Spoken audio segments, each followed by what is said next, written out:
अच्छा चालू है।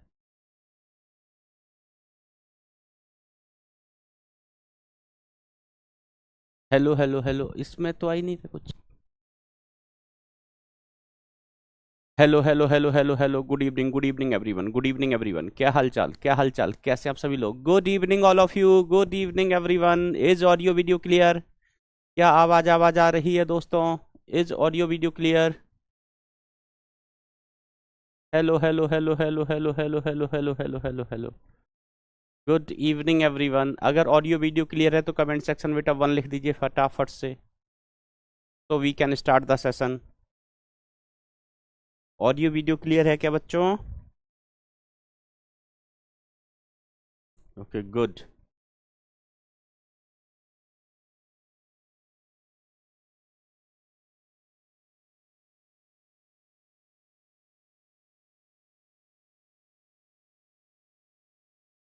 ओके बच्चों, चलिए स्टार्ट करते हैं। आज हमारा लेक्चर नंबर 2 है, आधारित है स्थिर विद्युत के ऊपर। तो मित्रों,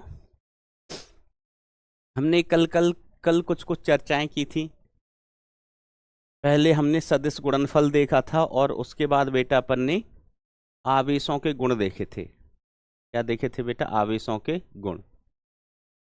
अब हम कहानी का अरबा आगे बढ़ाते हैं। तो अपन ने बोर्ड के हिसाब से देखो, जेई के लिए तो हर एक चीज इंपॉर्टेंट है। कुछ भी अगर क्लास में बताया जा रहा है बेटा, तो वो जेई के लिए इंपॉर्टेंट ही है। ठीक है। फिर मैंने आपको बताया था बोर्ड के लिए क्वांटाइजेशन ऑफ चार्ज, ये बहुत महत्वपूर्ण होता है। क्वांटाइजेशन ऑफ चार्ज में अपन क्या कहते हैं बेटा? कि रिकैप। क्वांटाइजेशन ऑफ चार्ज में मैंने आपको बताया था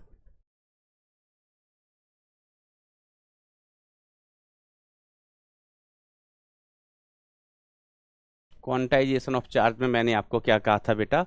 कि किसी भी वस्तु पर जो आवेश होता है वो पॉजिटिव नेगेटिव कुछ भी हो सकता है, लेकिन एक इलेक्ट्रॉन के आवेश के वो पूर्ण गुणज में होता है। एक इलेक्ट्रॉन के आवेश के पूर्ण गुणज में होता है। ठीक है।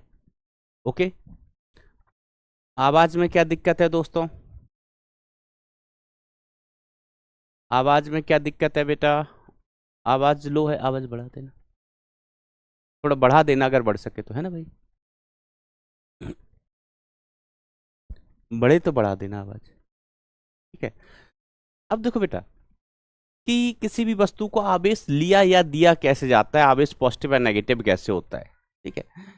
तो देखो, आवेश कहाँ होता है? हम किसी भी पदार्थ का एटम की बात करें तो किसी भी पदार्थ के एटम में एक नाभिक होता है। ठीक है।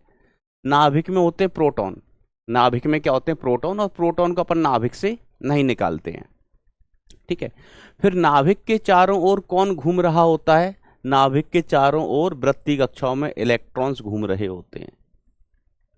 कौन घूम रहा होता है बेटा? इलेक्ट्रॉन्स। तो आवेश का आदान प्रदान इन इलेक्ट्रॉनों को ही लेके या देके होता है। ठीक है। अगर हम इससे इलेक्ट्रॉन निकाल लेते हैं, किसी पदार्थ से इलेक्ट्रॉन निकाल लिया, ठीक है। कोई भी पदार्थ का जो एटम होता है वो न्यूट्रल होता है। एटम कैसा होता है? न्यूट्रल। ठीक है। क्यों होता है? क्योंकि देखो, एटम में प्रोटॉन होता है तो प्रोटॉन पर चार्ज कितना होता है? प्लस ई होता है। और इलेक्ट्रॉन होता है, इलेक्ट्रॉन पर आवेश कितना होता है बेटा? माइनस ई होता है, माइनस ई। और जितने प्रोटॉन होते हैं उतने ही इलेक्ट्रॉन होते हैं, जितने प्रोटॉन उतने ही इलेक्ट्रॉन। ठीक है। जैसे मान लीजिए ऑक्सीजन की अपन बात करें, ठीक है, ऑक्सीजन के एक एटम की, तो ऑक्सीजन के एक एटम में 8 प्रोटॉन होते हैं और 8 ही इलेक्ट्रॉन होते हैं। तो नेट चार्ज कितना हो गया? 0। नेट चार्ज कितना हो जाता है? 0। ठीक है। फिर अगर हमें किसी वस्तु को चार्ज देना है या लेना है तो हम क्या करते हैं? इलेक्ट्रॉन का आदान प्रदान करते हैं। या तो कुछ इलेक्ट्रॉन उससे निकाल लेंगे। अगर हमने इससे 2 इलेक्ट्रॉन निकाल लिए तो इस पर 2 इलेक्ट्रॉन की कमी हो जाएगी। और इलेक्ट्रॉन का कमी मतलब नेगेटिव चार्ज का कमी होना। नेगेटिव चार्ज कम हो गया तो उस पर कैसा चार्ज बचेगा? प्रोटॉन, है ना। उदाहरण के तौर पर मान लीजिए हम ऑक्सीजन का एग्जांपल लेते हैं। ऐसे ही ऑक्सीजन का एग्जांपल लिया तो इसमें 8 प्रोटॉन है, तो प्रोटॉन के कारण चार्ज कितना? +8 ई। एक इलेक्ट्रॉन का चार्ज क्या होता है? ई होता है। ठीक है, तो ऑक्सीजन के कारण चार्ज कितना हो गया 80, और इसमें ये प्रोटॉन के कारण चार्ज, ऑक्सीजन की बात कर रहे हैं ऑक्सीजन पर, ठीक है, तो प्रोटॉन के कारण इतना चार्ज और इलेक्ट्रॉन के कारण कितना चार्ज बेटा -8e, -8e। अब मान लीजिए हम इसमें से 2 इलेक्ट्रॉन निकाल लेते हैं, 2 इलेक्ट्रॉन हमने इसमें से निकाल लिए मान लो, तो 2 इलेक्ट्रॉन अगर हमने इसमें से निकाल के फेंक दिए 2 इलेक्ट्रॉन, तो इसके पास कितना चार्ज बचा -6e बचा, -6e चार्ज बचा। तो अभी नेट चार्ज कितना रह गया, पहले तो नेट चार्ज कितना था 0 था, अब नेट चार्ज कितना बच गया +2e, ठीक है।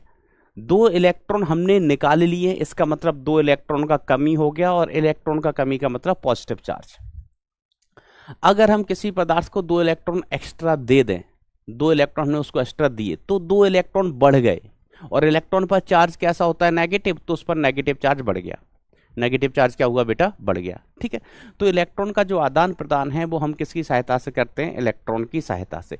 इलेक्ट्रॉन अगर निकाल लेंगे तो इलेक्ट्रॉन का कमी हो जाएगा, मतलब नेगेटिव चार्ज का कमी, नेगेटिव चार्ज का कमी मतलब नेट चार्ज कैसा पॉजिटिव, और अगर हमने इलेक्ट्रॉन दिए तो हमने नेगेटिव चार्ज दे दिया तो नेगेटिव चार्ज बढ़ गया, तो नेट चार्ज कैसा हो जाता है फिर नेगेटिव हो जाता है, ठीक है। तो हम आवेश का आदान प्रदान किससे करते हैं बेटा, इलेक्ट्रॉनों का ट्रांसफर करके। इसीलिए किसी भी पदार्थ पर अगर कोई आवेश है तो वो एक इलेक्ट्रॉन के आवेश के गुणनफल होगा, एक आवेश के इलेक्ट्रॉन का गुणनफल होगा। क्यों, हम इलेक्ट्रॉन का लेना देना ही करते हैं। 4 इलेक्ट्रॉन दे दिए हैं तो 4 इलेक्ट्रॉन का ऋण आवेश आ जाएगा, 4 इलेक्ट्रॉन निकाल लिए तो 4 इलेक्ट्रॉन का धन आवेश आ जाएगा, ठीक है, सिंपल सी बात है। अब देखो मैंने आपको बताया था कि प्रकृति में स्वतंत्र रूप से पाया जाने वाला सबसे छोटा आवेश 1 इलेक्ट्रॉन का आवेश होता है। प्रकृति में पाया जाने वाला आवेश सबसे छोटा आवेश किसका होता है, 1 इलेक्ट्रॉन का आवेश होता है। मैंने कल लिखवाया था 1.6 × 10⁻⁻19, ठीक है। ये क्या है, ये है बेटा प्रकृति में पाया जाने वाला सबसे छोटा आवेश। प्रकृति में स्वतंत्र रूप से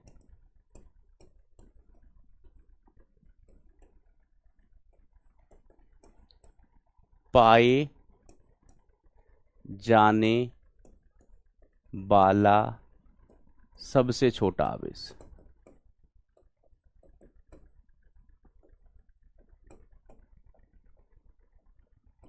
सबसे छोटा आवेश। तो सवाल है कि क्या प्रकृति में इलेक्ट्रॉन से छोटा आवेश भी पाया जाता है, तो हम कहेंगे यस, प्रकृति में इलेक्ट्रॉन से छोटा आवेश भी पाया जाता है, लेकिन वो स्वतंत्र रूप से नहीं पाया जाता है। तो सर इसके बारे में भी जानकारी दो कि जो इलेक्ट्रॉन से छोटे आवेश पाए जाते हैं प्रकृति में वो क्या होते हैं, उन पर कितना आवेश होता है, ठीक है। तो मैं यहां पर एक लाइन लिखूंगा कि प्रकृति में इलेक्ट्रॉन से छोटा आवेश भी पाया जाता है। कोई नाम बताएगा इस आवेश का, अपन क्या बोलते हैं इनको, छोटा आवेश भी पाया जाता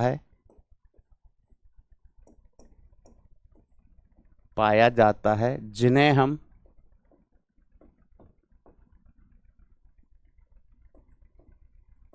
अच्छे से लिखो मत, जिन्हें हम क्वार्क्स बोलते हैं,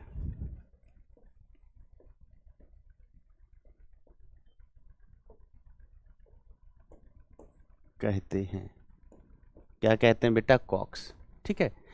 इन जनरल अपन ये 2 प्रकार के क्वार्क्स होते हैं, ठीक है, ये 2 प्रकार के होते हैं,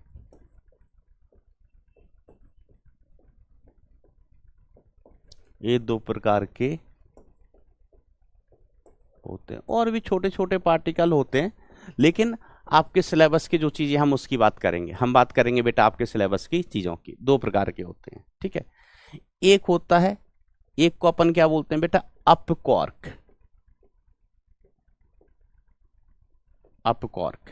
दूसरा हो वह है बेटा डाउन क्वार्क। क्या होता है बेटा, डाउन क्वार्क।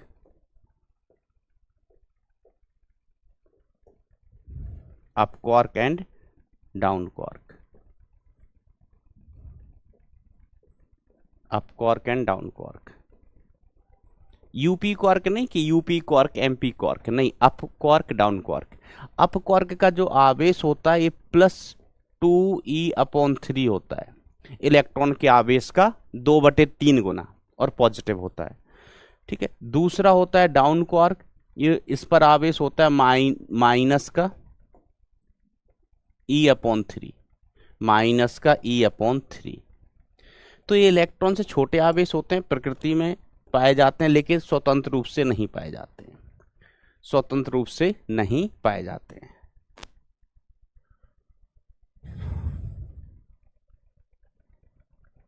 ठीक है, ऐसा देखो वो लिख रहा है इंदौर क्वार्क। पगलू हो तुम, पगलू। तो जैसे प्रोटॉन है, हम कह सकते हैं कि प्रोटॉन 3 क्वार्क से बना होता है,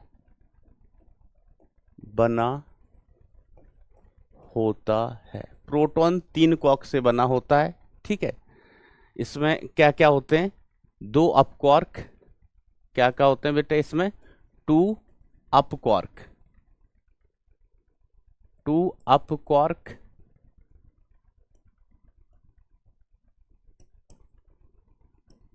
and 1 down quark, down quark. ठीक है, अब चार्ज बैलेंस करके देख लो, चार्ज बैलेंस करके देख लीजिए इस पर। ठीक है, तो प्रोटॉन किससे बना? प्रोटॉन 3 क्वार्क से, इसको हम लिख देते हैं UUD, up quark down quark, up quark down quark, 2 up quark और 1 डाउन क्वार्क। तो हम इसका आवेश देखें तो अप क्वार्क का आवेश 2e/3 प्लस का, फिर दूसरे अप क्वार्क का आवेश 2e/3 प्लस का, और डाउन क्वार्क का आवेश कितना हो गया? -e/3, -e/3। इसको ऐड करके जरा कमेंट में बताओ कितना आएगा, ऐड करके जरा कमेंट में बताओ कितना आएगा, जल्दी जल्दी, लेट हो रहे हैं। इसी प्रकार से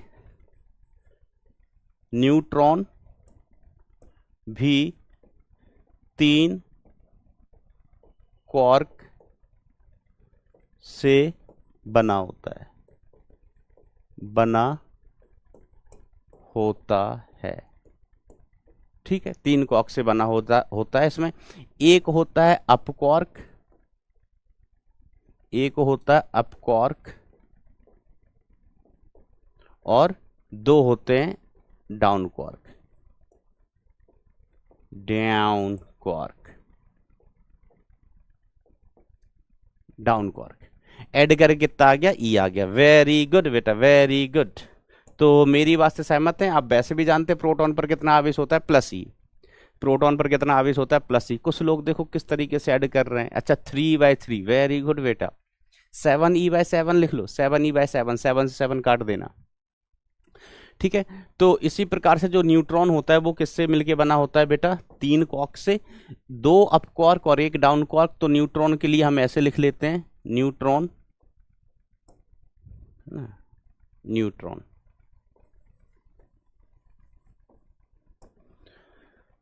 तो न्यूट्रॉन में क्या होता है बेटा? इसको हम लिखते हैं UDD, UDD। ठीक है, UDD का मतलब क्या हो गया? 1 अप क्वार्क 2e/3 का, प्लस 2 डाउन क्वार्क माइनस का e/3 प्लस माइनस का e/3। इसको भी ऐड करके बता दो कितना आ गया।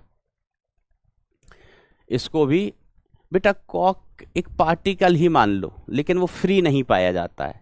जैसे इलेक्ट्रॉन है, जैसे कहो व्हाट इज प्रोटॉन? कण है। What is neutron? कण है। What is electron? कण है। ऐसे ही क्वार्क क्या है बेटा? कण है, लेकिन वो फ्री नहीं मिलता, अकेला नहीं मिलता। जैसे इलेक्ट्रॉन अकेला है, आप इलेक्ट्रॉन को निकाल सकते हो किसी एटम से अकेला, ये दे पास ये इलेक्ट्रॉन है, बट क्वार्क फ्री नहीं मिलता है। तो ये कितना हो गया? 0 हो गया। और पूरा ब्रह्मांड जानता है कि न्यूट्रॉन पर 0 आवेश होता है ना? पूरी दुनिया जानती है कि न्यूट्रॉन पर कैसा आवेश होता है बेटा? 0, न्यूट्रल होता है। ये खोज किसने की थी इसकी?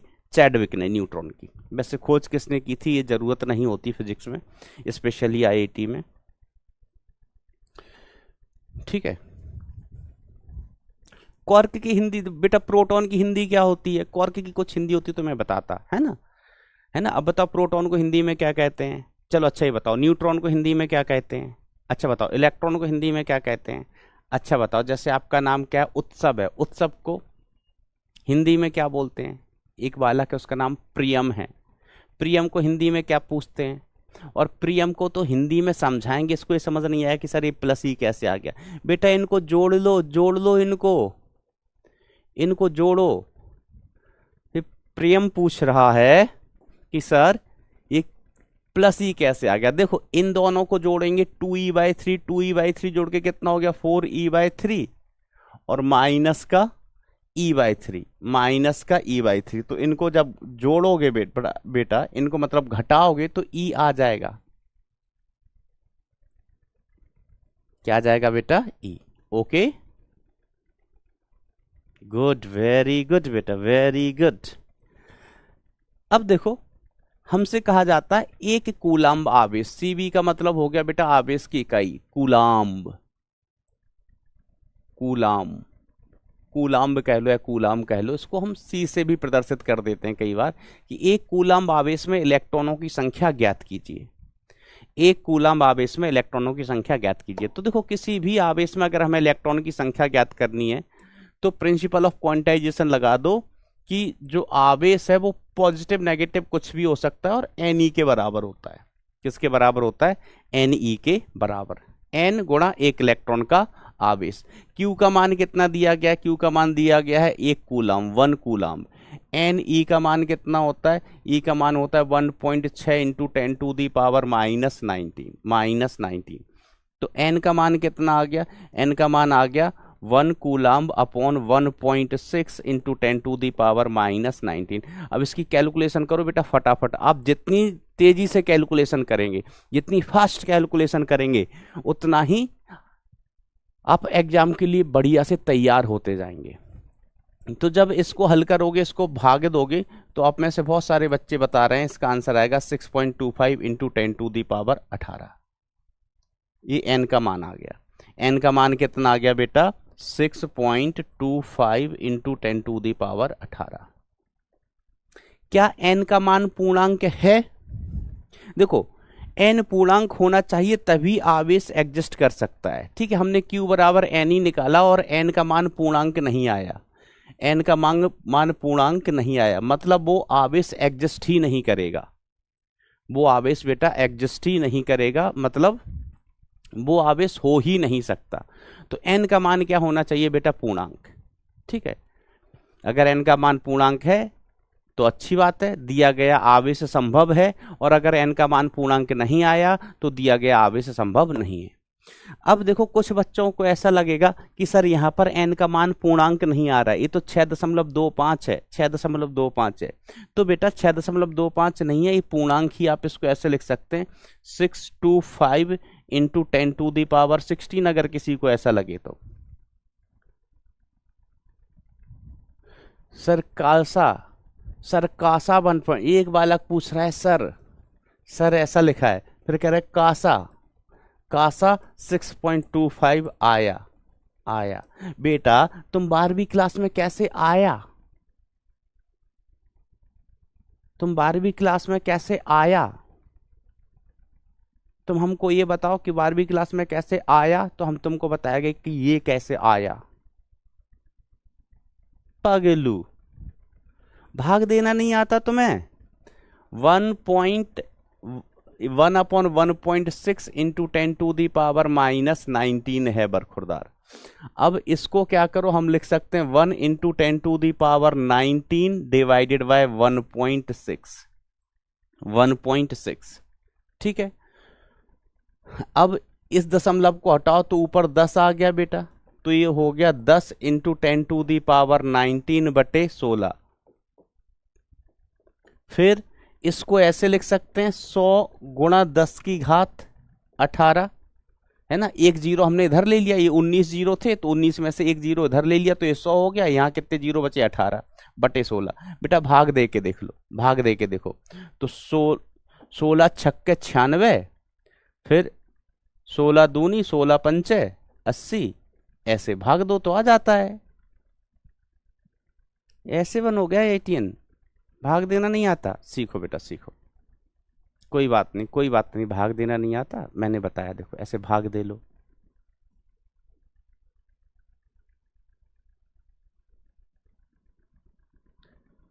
सर एस का मतलब क्या होता है, एस कहाँ लिखा है, एस कहीं नहीं लिखा है मैंने।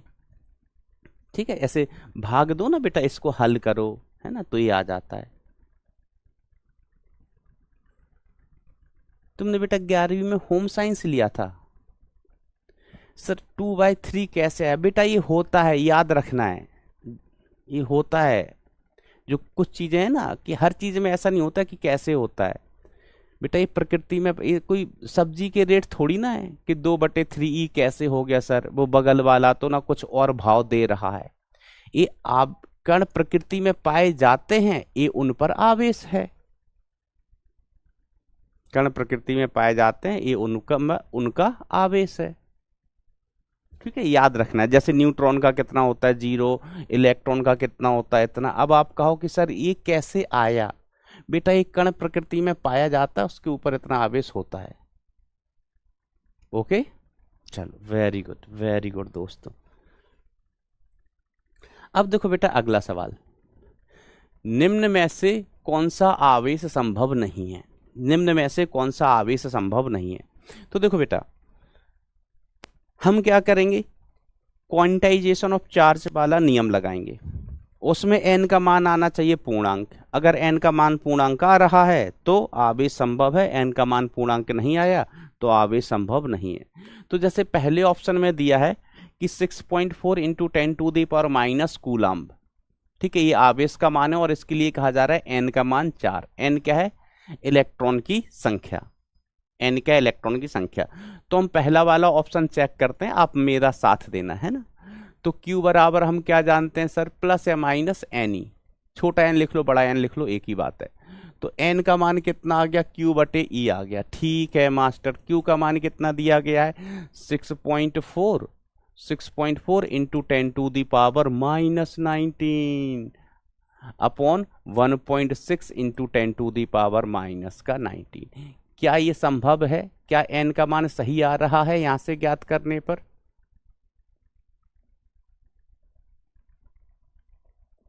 n का मान कितना आ रहा है यहां से ज्ञात करने पर। तो देखो बेटा हम काटा कूटा मचाएंगे तो यो गया और 16 चौको कितना हो जाता है, 64 हो जाता है। तो n बराबर कट कुटू के कितना आ गया, 4 आ गया। मोगेम्बो खुश हुआ, मोगेम्बो खुश हुआ, क्योंकि यही ऑप्शन में लिखा है तो ये वाला ऑप्शन सही है, ये वाला ऑप्शन संभव है, ये वाला ऑप्शन संभव है। अब हम अगला चेक करने चलते हैं, मिलजुल के करेंगे, मिलजुल के चेक करेंगे। दूसरा ऑप्शन चेक करते हैं। दूसरे ऑप्शन में क्या कहा जाता है कि अपन लिखेंगे n बराबर Q/E। तो n is equal to Q का मान दूसरे ऑप्शन में इतना दिया गया है, तो 1.6 इंटू 10⁻⁻17 डिवाइडेड बाय 1.6 इंटू 10⁻⁻19 तो इससे तो कट गया, यस सर। तो n इज इक्वल टू कितना बचा, 1 इंटू ये 10 की घात -17 ऊपर है, नीचे -19 है, तो ये ऊपर जाएगा +19 हो जाएगा, +19। तो ये कितना बचेगा बेटा, 10 की घात प्लस का 2 बचेगा ऊपर जाके। तो n का मान कितना आ गया, ओ नहीं इसको 100 कहते हैं। ओ ये वाला भी सही है, ये भी कह रहे हैं n का मान 100 है और n पूर्णांक है। तीसरा वाला ऑप्शन आप चेक करो खुद से, अपने पर्सनल हाथों से, पर्सनल हाथों से चेक करना बेटा, किसी के हाथ किराए पे नहीं लेना कि नहीं सर हम किसी के हाथ किराए पे लेके चेक कर लेते हैं, नहीं, खुद के हाथों से चेक करो। आओ दोस्तों मैं आपकी सहायता करूंगा चेक करने में। तो तीसरा ऑप्शन चेक करते हैं, तो Q मतलब n बराबर हम जानते हैं Q/E होगा, प्रिंसिपल ऑफ क्वांटाइजेशन से। तो n इज इक्वल टू, इस टाइप के क्वेश्चंस बेटा बोर्ड के लिए IMP हैं। IMP किसके लिए हैं बेटा, बोर्ड के लिए, मैं आपको बताते चलूंगा। तो Q का मान कितना, 4 into 10⁻⁻19 divided by E 1.6 into 10⁻⁻19। तो 10⁻⁻19 से 10⁻⁻19 उड़ी बाबा, यहां से कितना बचा है बेटा, 4/1.6। तो यहाँ से दशमलव हटाओ तो ऊपर 10 आ जाएगा, इसका भाग दो तो n का मान कितना आ रहा है 40/16, तो इसको 8 से काटो तो 5/2, हाँ 2.5 आया n, जो कि संभव नहीं है। n का मान पूर्णांक कैसा आया, n का मान बेटा पूर्णांक नहीं आया, तो ये वाला संभव नहीं है। This is not possible, this is not possible, तो ये वाला पॉसिबल नहीं है। ठीक है, समझ गए बेटा बात को, समझ गए बात को, ओके। अब देखो हम अगला वाला चौथा वाला ऑप्शन चेक करते हैं। कर लिया, चौथा वाला ऑप्शन देखिए, तो अगेन हम क्या लिखेंगे, n का मान क्या होता है, q/e होता है। q का मान कितना दिएला है आपको, 4 × 10⁻18 डिवाइडेड बाय 1.6 × 10⁻19।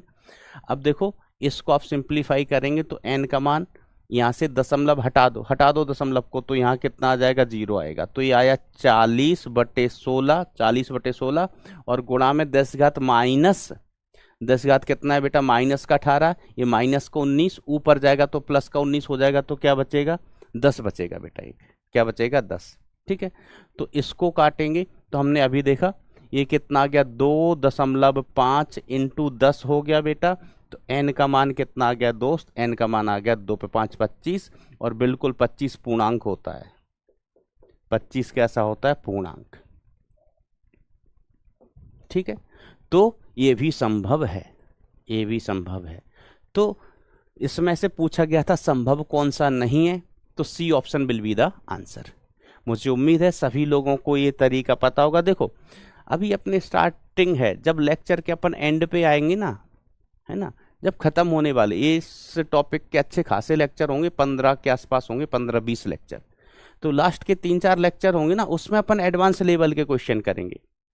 ठीक है, धीमे धीमे स्टेप बाय स्टेप बढ़ते हैं आगे। अभी इतनी सी थ्योरी पर एडवांस के लिए क्वेश्चन बन ही नहीं सकता। एक बार लो थम्स अप थम्स डाउन खेल जाओ, थम्स अप थम्स डाउन खेल जाओ मेरे प्यारे बच्चों, मेरे प्यारे बच्चों, थम्स अप थम्स डाउन खेल जाओ मेरे प्यारे दुष्ट पापी अधर्मी बच्चों। मेथड्स ऑफ चार्जिंग, आवेशन के तरीके, आवेशन के तरीके, कि आवेशन हम किस किस प्रकार से कर सकते हैं, आवेशन हम किस किस प्रकार से कर सकते हैं वो अपन बात करते हैं। ठीक है,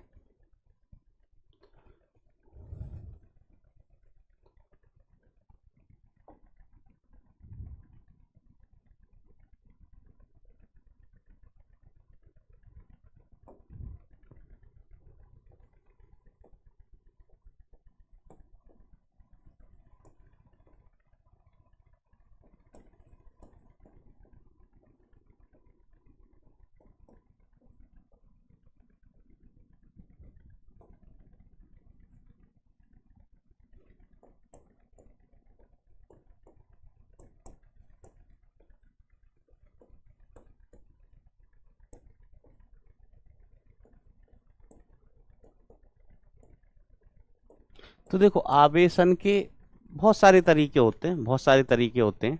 गुड गुड, तो इसमें से हमने 5 तरीके लिखे हुए हैं, घर्षण, चालन, प्रेरण, विद्युत क्षेत्र लगाकर, प्रकाश विद्युत प्रभाव से, प्रकाश विद्युत प्रभाव से। तो ये तरीके तो हम आगे पढ़ेंगे, आगे पढ़ेंगे। सर आगे क्यों पढ़ेंगे, अभी क्यों नहीं पढ़ेंगे? हम कहेंगे अभी बेटा इसलिए नहीं पढ़ेंगे क्योंकि अभी आप विद्युत क्षेत्र के बारे में जानते नहीं हो कि विद्युत क्षेत्र क्या होता है। हम विद्युत क्षेत्र पढ़ेंगे इसी अध्याय में पढ़ेंगे, विद्युत क्षेत्र पढ़ेंगे इसी अध्याय में पढ़ेंगे। ठीक है, तो हम ये वाला तरीका आगे डिस्कस करेंगे। दूसरा प्रकाश विद्युत प्रभाव, प्रकाश विद्युत प्रभाव भी बेटा हम 12th क्लास में ही पढ़ेंगे, लेकिन एकदम एंड में, एकदम एंड में, तो बीच में कहीं इसकी जरूरत भी पड़ने वाली नहीं है आपको। ठीक है, प्रकाश विद्युत प्रभाव मॉडर्न फिजिक्स, आधुनिक भौतिकी का एक टॉपिक होता है जो अपन एकदम एंड में पढ़ेंगे। ठीक है, फिलहाल अपन इन 3 तरीकों की चर्चा कर लेते हैं, इनको हम अभी समझेंगे, अभी समझेंगे। बड़ा आसान है, कुछ भी नहीं है, बड़ा आसान है, अभी समझेंगे। ठीक है, तो पहला तरीका है घर्षण से। तो घर्षण से कैसे, जब हम चीजों को रगड़ते हैं बेटा, चीजों को रगड़ते हैं, तो जब दो वस्तुएं रगड़ी जाती हैं तो क्या होता है, एक वस्तु का इलेक्ट्रॉन दूसरी वस्तु पर चला जाता है। जिस वस्तु का इलेक्ट्रॉन नाभिक से ढीले रूप से जुड़ा होता है, टाइटली बाउंड नहीं होता है, तो उस वस्तु का इलेक्ट्रॉन निकल के दूसरे पर चला जाता है। ठीक है, तो पहला तरीका अपन बात करते हैं घर्षण। ठीक है, घर्षण से। ठीक है, तो इसमें हम कहते हैं जब दो वस्तुओं को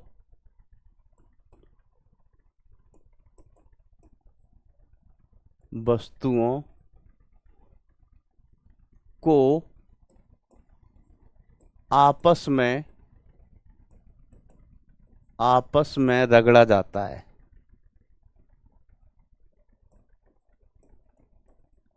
रगड़ा जाता है, तो एक वस्तु से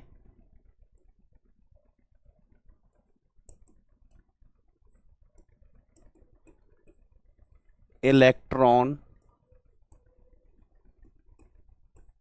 निकल कर दूसरी पर चले जाते हैं, दूसरी पर चले जाते हैं, दूसरे पर चले जाते हैं। ठीक है, एक वस्तु से इलेक्ट्रॉन निकल कर कहां चले जाते हैं भैया, दूसरी वस्तु पर चले जाते हैं। तो जिससे इलेक्ट्रॉन निकला है, तो उस पर इलेक्ट्रॉन कमी कौन चार्ज आ जाएगा, पॉजिटिव चार्ज, और जिसको इलेक्ट्रॉन मिला है उस पर नेगेटिव चार्ज आ जाएगा। ठीक है, तो एग्जाम्पल के लिए याद भी रखना बेटा, ये एग्जाम्पल कि जब गिलास रॉड, मतलब कांच की छड़, गिलास रॉड है ना, कांच की छड़, और सिल्क को रगड़ा जाता है,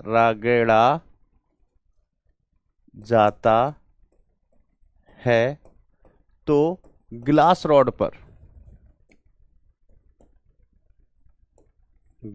रॉड पर पॉजिटिव चार्ज आ जाता है, पॉजिटिव चार्ज आ जाता है, तथा सिल्क पर नेगेटिव चार्ज। ऐसा क्यों हुआ होगा, तो हमने कहा ऐसा इसलिए हुआ कि हमने गिलास रॉड ली और सिल्क लिया, रगड़ दिया, गिलास की रॉड ली, सिल्क लिया, रगड़ दिया, तो गिलास रॉड से इलेक्ट्रॉन निकल के सिल्क पे चला गया, तो सिल्क पर कैसा चार्ज, नेगेटिव चार्ज, गिलास रॉड पर कैसा चार्ज, पॉजिटिव चार्ज। बड़ी आसान चीज है, बड़ी सिंपल सी कहानी है। सर सिल्क क्या मटेरियल ही होता है बेटा, है ना, सुना है, बनारसी सिल्क की साड़ियां। यार ये तुम कितने झंडू बाम हो यार, कह रहे गिलास रॉड क्या, कांच की छड़, गिलास रॉड, गिलास नहीं जानते हो तुम, ढक्कन में पूछते हो सर गिलास क्या है, गिलास रॉड क्या है, कांच की छड़ होती है।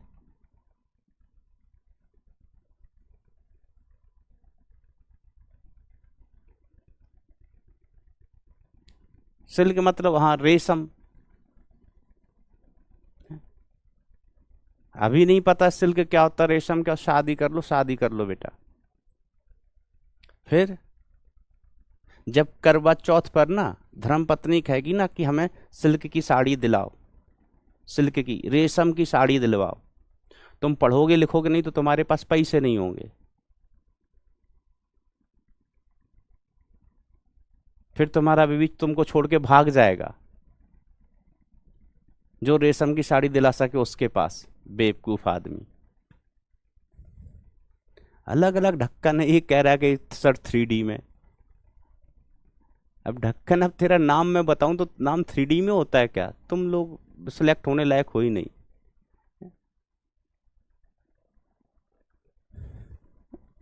अच्छा, तुम्हारा पेपर 3D में आता है? देखो, सुन लो, ध्यान सुन लो, आगे के लिए भी बता रहा हूं मैं सभी लोगों को। बेटा, हम किस एग्जाम की तैयारी की जा रही है और एग्जाम किस तरीके से पूछा जा रहा है, हमें उस हिसाब से पढ़ना होता है। जैसे हर बात में ना आप दिन भर लगे रहोगे कि सर इसको 3D में बता दो, सर इसको छत पे चढ़ के बता दो। सुन लो ध्यान से कि जो छोटे छोटे बच्चे होते हैं ना, छोटे छोटे अबोध बालक है ना, भले ही वो 9वीं में आ जाएं, 10वीं में आ जाएं, 11वीं में हो, 12वीं में हो, ठीक है, जो बोधा होते हैं, बुद्धि होती है लेकिन उपयोग नहीं कर पाते हैं, जिसको हम कहते हैं ना कि ये क्या है, दिमाग से पैदल है, भोंट है, दिमाग से पैदल है, बोधा है। तो उन लोगों को ना समझ नहीं आती चीजें कि क्या क्या हो रहा है। तो मंद बुद्धि है, मंद बुद्धि है। तो उनको सिखाने के लिए कि अच्छा अच्छा देखो 3D में ऐसा होता है, तो वो वहां देख लेते, अच्छा ऐसा होता है 3D में, हाँ ऐसा है, दिख गया। पेपर तुम्हारा 3D में आता है? पेपर 3D में आता है तुम्हारा? है यहाँ बुद्धिहीन। पेपर अगर 3D में आए कि जैसे तुम सवाल पढ़ो, सवाल पढ़ो और वो सवाल एकदम 3D में आपके सामने लहराने लगे, ओ हो ऐसा, तो फिर बेटा उस तरीके से पढ़ाया जाए। अब जैसे हम तुमको कहें कि सर बेटा ये गुब्बारा है, एक है गुब्बारा, आप कहो सर गुब्बारा 3D में बताओ। तो जो लोग भी ना थोड़े दिमाग वाले होते हैं, हल्के से, जिनमें कॉमन सेंस होता है, ठीक है, हमने गुब्बारा बना दिया तो जिनको कॉमन सेंस है वो समझ गए गुब्बारा है। अब जो बुद्धिहीन होते हैं, बोधा होते हैं, दिमाग से पैदल होते हैं, वो कहें सर गुब्बारा दिखाओ, तो गुब्बारा दिखाओ, तो हमें टाइम पास करना, तो हम कहेंगे मासूम भाई गुब्बारा देना, ठीक है गुब्बारा दे देंगे। हमने कहा इसमें हवा भर दो, हवा भर देंगे, हम दिखा देंगे देखो ये होता है गुब्बारा, ये है गुब्बारा, तुम तालियां बजाओगे, ये मजा आ गया, मजा आ गया, गुब्बारा ऐसा होता है, गुब्बारा ऐसा होता है। तुम्हारा नहीं होगा सिलेक्शन। तुम्हारी शादी तो शायद हो जाए, घर वाले करा दें, पत्नी मांगेगी रेशम की साड़ी, नहीं दे पाओगे तो मैंने बताया क्या हो जाएगा, जो हम पेपर में पढ़ते हैं ना, पेपर में पढ़ते हैं ना कि शादी के 6 महीने के बाद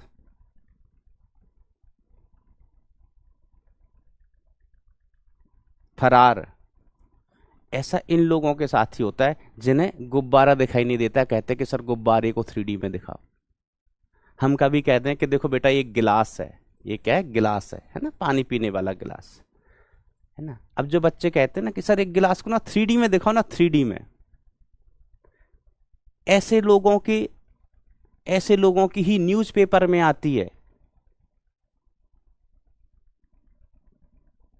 कि शादी के 3 महीने बाद ही भाग गई। बेवकूफ आदमी। एग्जाम के हिसाब से पढ़ो। दुनिया के सब सेकंड सबसे टफेस्ट एग्जाम, विश्व का बेटा दूसरा सबसे कठिन एग्जाम है, चाहो तो गूगल कर लेना, उसकी तैयारी कर रहे हो और तुमको ये 3D में चाहिए। गिलास तुमको 3D में देखना है, गिलास रॉड, गुब्बारा तुमको 3D में देखना है, बेवकूफ। आओ, अच्छा दूसरे तरीके की बात करते हैं। दूसरा तरीका होता है बेटा चालन। चालन, जिसको दुष्ट पापी अधर्मी भाषा लोगों की भाषा में कहते हैं कंडक्शन। क्या कहते हैं बेटा? कंडक्शन।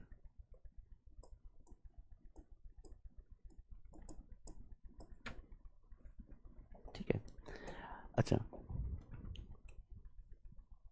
तो देखो चालन में क्या होता है कि अगर दो वस्तुएं अलग अलग विभव की हैं, है ना, विभव की चर्चा हम आगे करेंगे डिटेल में जब हम स्थिर विद्युत विभव पढ़ेंगे। अभी कुछ हम पॉइंट बोलेंगे, उनको समझना, और कुछ पॉइंट के आगे मैं ऐसा लिखूंगा कि अभी इसको याद रख लो, हम विभव में उसको एक्सप्लेन करेंगे, है ना। समझो, पढ़ने का तरीका समझो, ठीक है। चालन, तो चालन में बेटा क्या होता है कि जैसे हमारे पास दो वस्तुएं हैं, ठीक है, चालक वस्तुएं होनी चाहिए।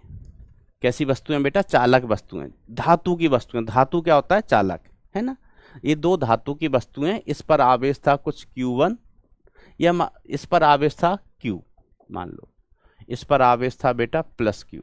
ठीक है, इस पर आवेश नहीं था, मान लीजिए उदासीन थी। उदासीन का मतलब जिस पर आवेश नहीं है, ये वस्तु कैसी है, उदासीन है।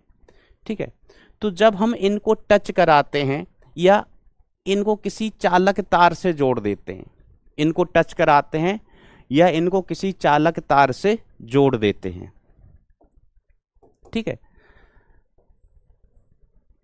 तो एक वस्तु से आवेश दूसरी वस्तु पर चला जाता है। इस पर आवेश हो गया मान लीजिए Q1 और इस पर आवेश आ गया कितना, Q2।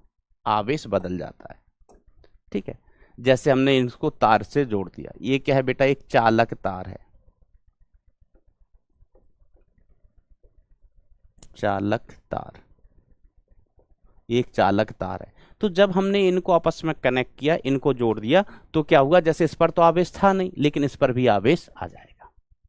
ठीक है, तो हमने कहा इसको हमने आवेश दिया नहीं था, इस पर आवेश था, अब हमने इसको जोड़ दिया तो इससे आवेश चल के इस पर पहुंच गया, इससे आवेश चलकर इस पर पहुंच गया। तो इस प्रकार से जो इसको आवेश मिला, हम कहेंगे चालन के द्वारा आवेश मिला है। चाहे इनको आप तार से जोड़ दो या इनको टच कर दो।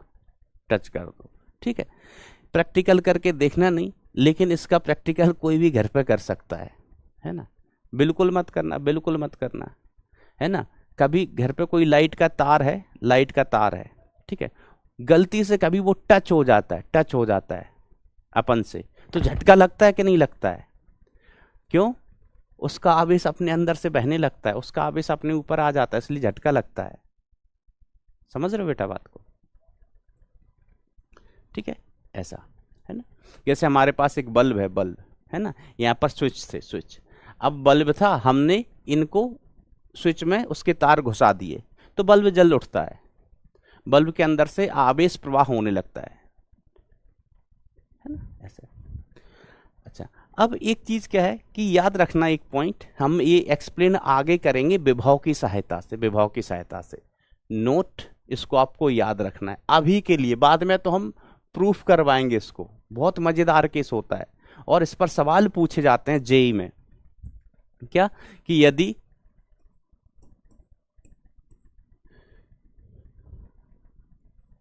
दो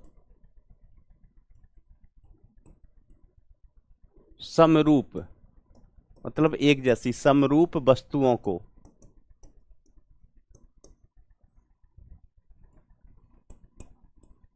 स्पर्श कराया का स्पष्ट कराया जाता है, स्पर्श कराया जाता है, स्पर्श कराएं या तार से जोड़ दें, कराया जाता है, तो उन पर अंतिम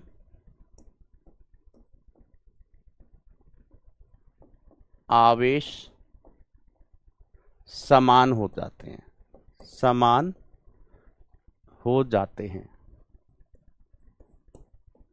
समान मतलब बराबर हो जाते हैं, अंतिम आवेश बराबर हो जाते हैं।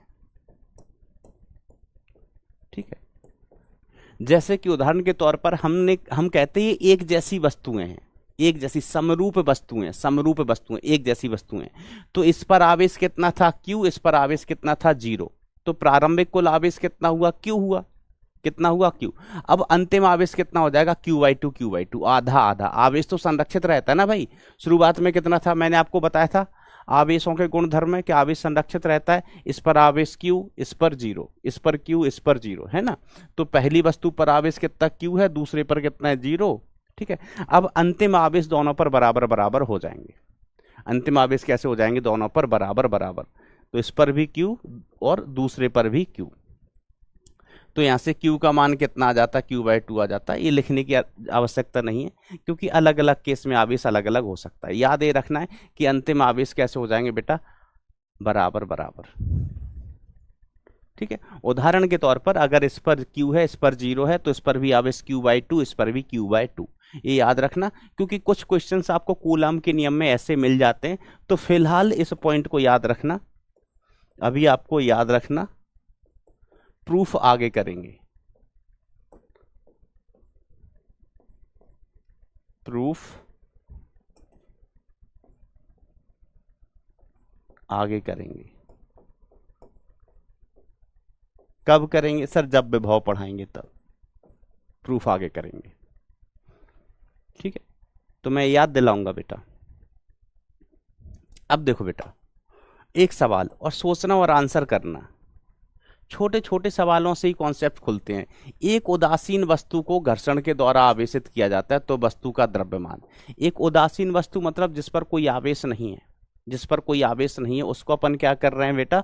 घर्षण के द्वारा आवेशित कर रहे हैं, घर्षण के द्वारा आवेशित कर रहे हैं, ठीक है? तो वस्तु के द्रव्यमान पर क्या प्रभाव पड़ेगा? आप में से कोई आंसर बताना चाहेगा? दिमाग लगाना, दिमाग। ये 10वीं क्लास में भी पढ़ते हो इस चीज को, 10वीं क्लास में भी बेटा शायद आपने ये चीज पढ़ी हो। तो दिमाग लगा के आंसर दो, क्या आंसर होना चाहिए?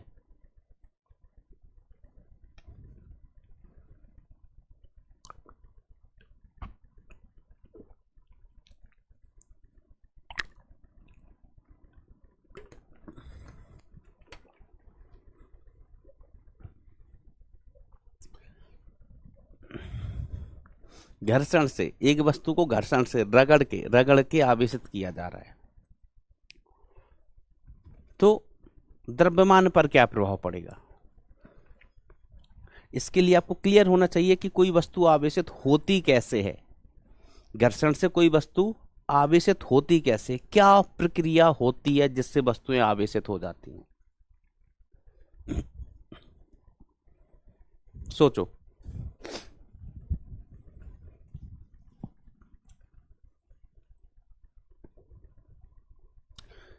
चलिए अब मैं बताना स्टार्ट करता हूं। देखो घर्षण में होता क्या है कि दो वस्तुएं हमारे पास और हमने उनको रगड़ा, हमने क्या किया? उनको रगड़ा, इन दोनों वस्तुओं को हमने आपस में रगड़ा।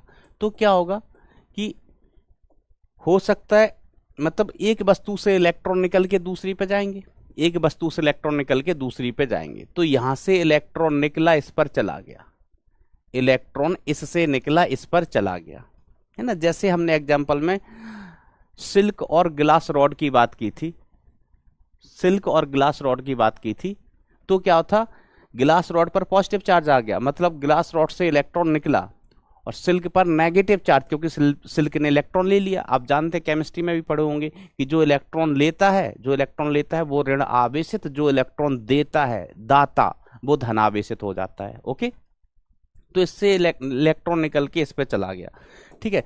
तो इलेक्ट्रॉन एक कण है जिसका कुछ ना कुछ द्रव्यमान है, इलेक्ट्रॉन का कुछ ना कुछ द्रव्यमान होता है, मास ऑफ इलेक्ट्रॉन।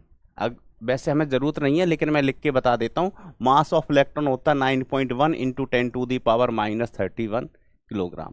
ये इलेक्ट्रॉन का द्रव्यमान होता है। तो इससे इलेक्ट्रॉन निकल गया तो इसका द्रव्यमान कम हो गया, बरखुरदार, इसका द्रव्यमान कम हो गया, कम हो गया, और इसका द्रव्यमान बढ़ गया।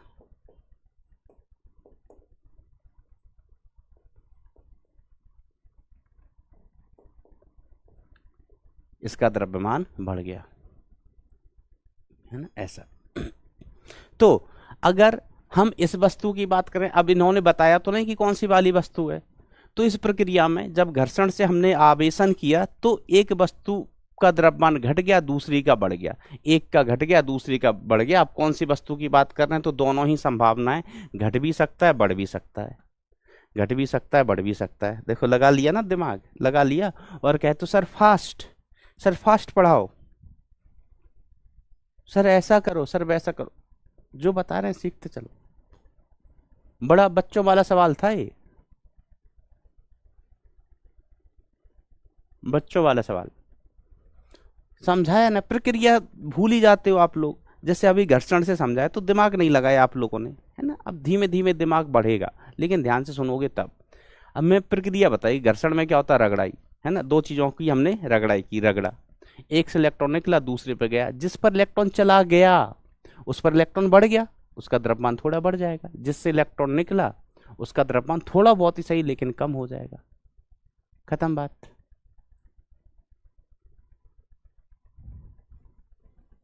चलिए, हम्म, अच्छा, अब मैं अगली चर्चा करता हूं यहाँ। अच्छा, आवेशन का एक तरीका और रह गया था, मैं उसकी भी चर्चा कर देता हूं। प्रेरण से, प्रेरण से आवेशन, तीसरा तरीका। तीसरा तरीका क्या था? आवेशन प्रेरण से। प्रेरण समझना ध्यान से, प्रेरण जिसको हम कहते हैं इंडक्शन। अच्छे से समझना, बहादुर बच्चे हो ना, बहादुर बच्चे अच्छे से समझते हैं।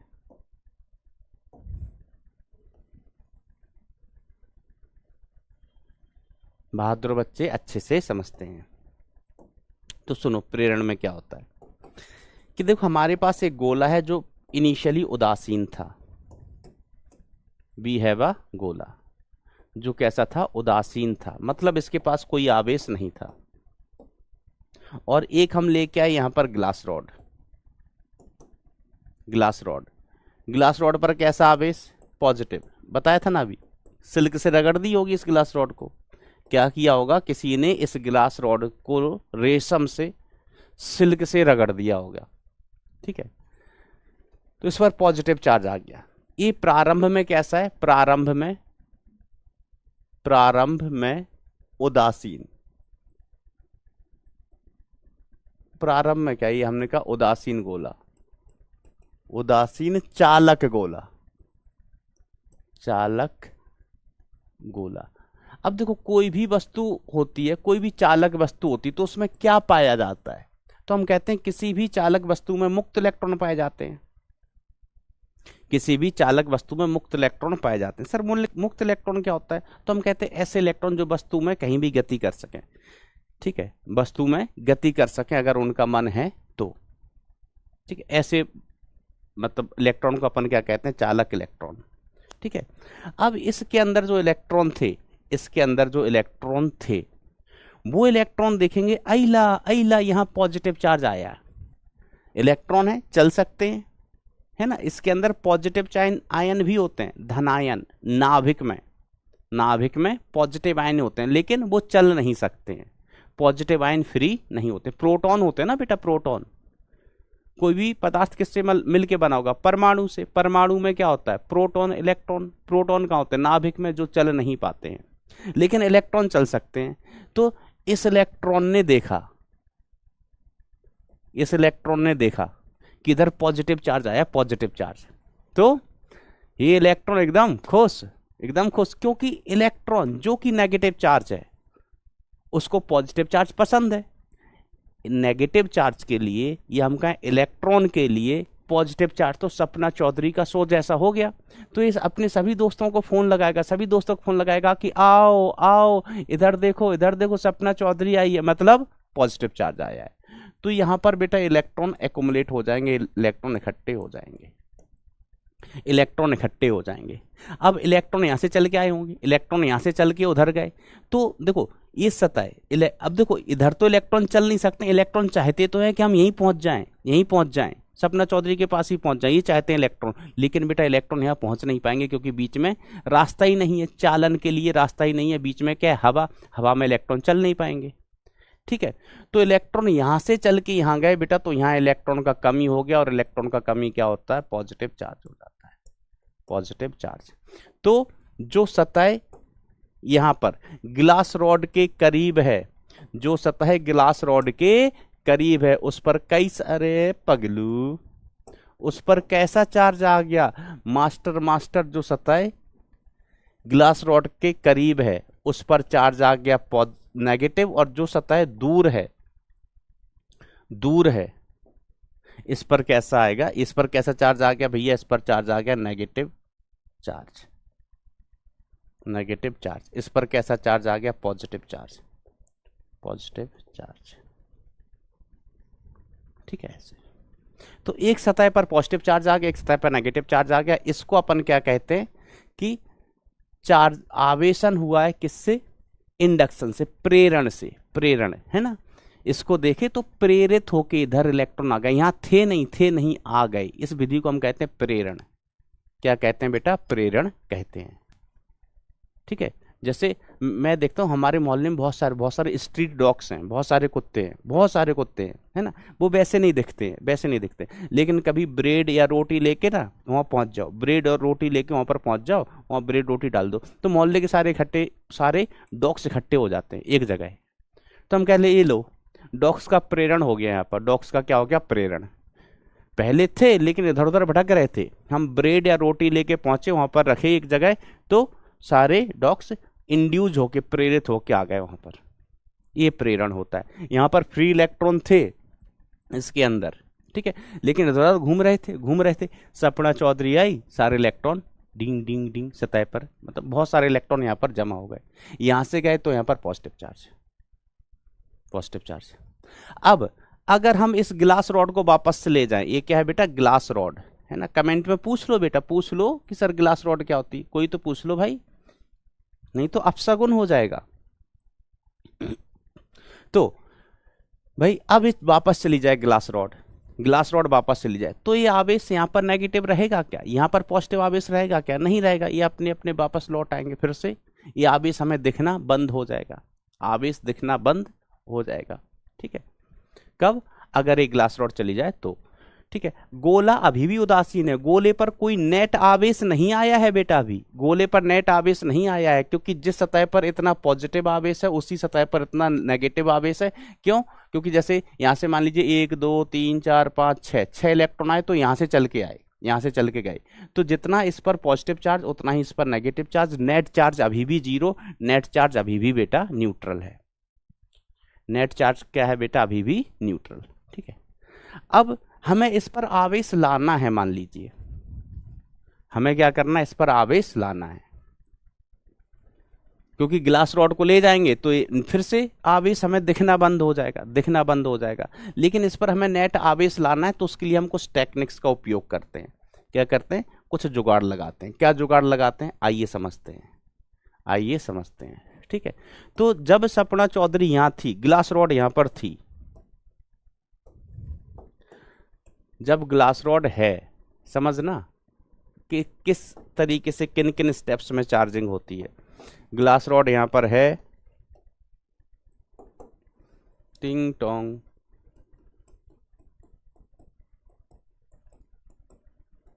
इस सतह पर कैसा चार्ज आहे, नेगेटिव आहे,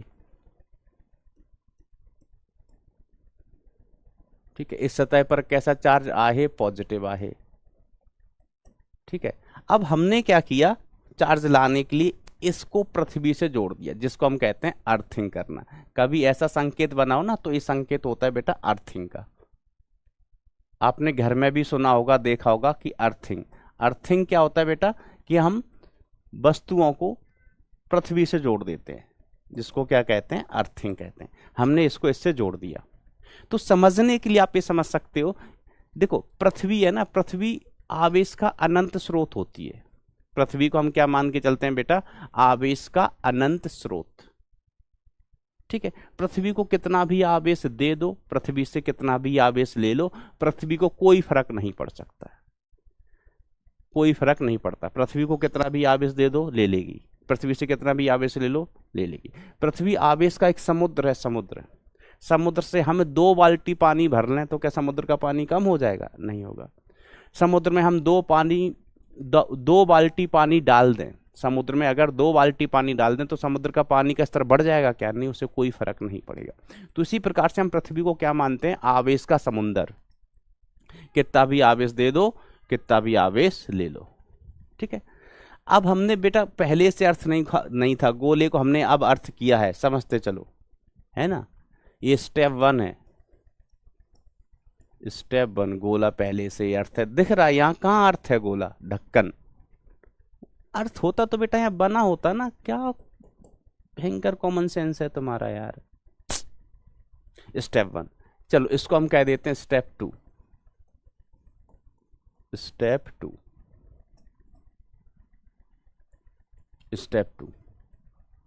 स्टेप 2 में क्या होता है,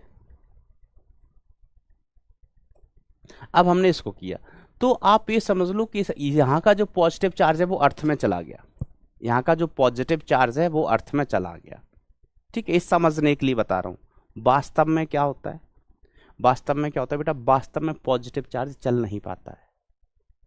सुन रहे हो, ध्यान सुनना, कि हम आगे भी कहेंगे कि पॉजिटिव चार्ज यहां जा रहा है, तो ये सिर्फ समझने के लिए होता है। हमने कहा पॉजिटिव चार्ज इधर गया, तो ये बात सिर्फ समझने के लिए है आपको, ठीक है। वास्तव में पॉजिटिव चार्ज चल नहीं पाता, चलता कौन है, इलेक्ट्रॉन। चल कौन पाते हैं बेटा, इलेक्ट्रॉन चल पाते हैं। तो वास्तव में क्या होता है, वास्तव में क्या होता है, पृथ्वी से इलेक्ट्रॉन चले जाते हैं इधर। वास्तव में क्या होता है बेटा, पृथ्वी से इलेक्ट्रॉन निकल के जाते हैं इधर। तो यहां पर मान लीजिए 1 2 3 4 5 5 इलेक्ट्रॉन का पॉजिटिव चार्ज था, तो पृथ्वी से 5 इलेक्ट्रॉन निकले, पृथ्वी से 5 इलेक्ट्रॉन निकले और इनको न्यूट्रल कर दिया। हर इलेक्ट्रॉन ने हर एक पॉजिटिव चार्ज को खा लिया। इस तरीके से कहने का मतलब यहां पर जितना पॉजिटिव चार्ज है पृथ्वी से, उतना ही नेगेटिव चार्ज इस पर चला जाता है और इसको नेस्तनाबूद कर देता है, ठीक है। लेकिन समझने के लिए मैं क्या बोल रहा हूं कि आप ऐसा समझ लो कि यहां का जो पॉजिटिव चार्ज था वो पृथ्वी में चला गया। अब यहां का जो पॉजिटिव चार्ज है वो कहां चला गया भैया, पृथ्वी में। ये वाला चार्ज कहां चला गया बेटा, ये अर्थ में चला गया। ये वाला आवेश अर्थ में चला गया।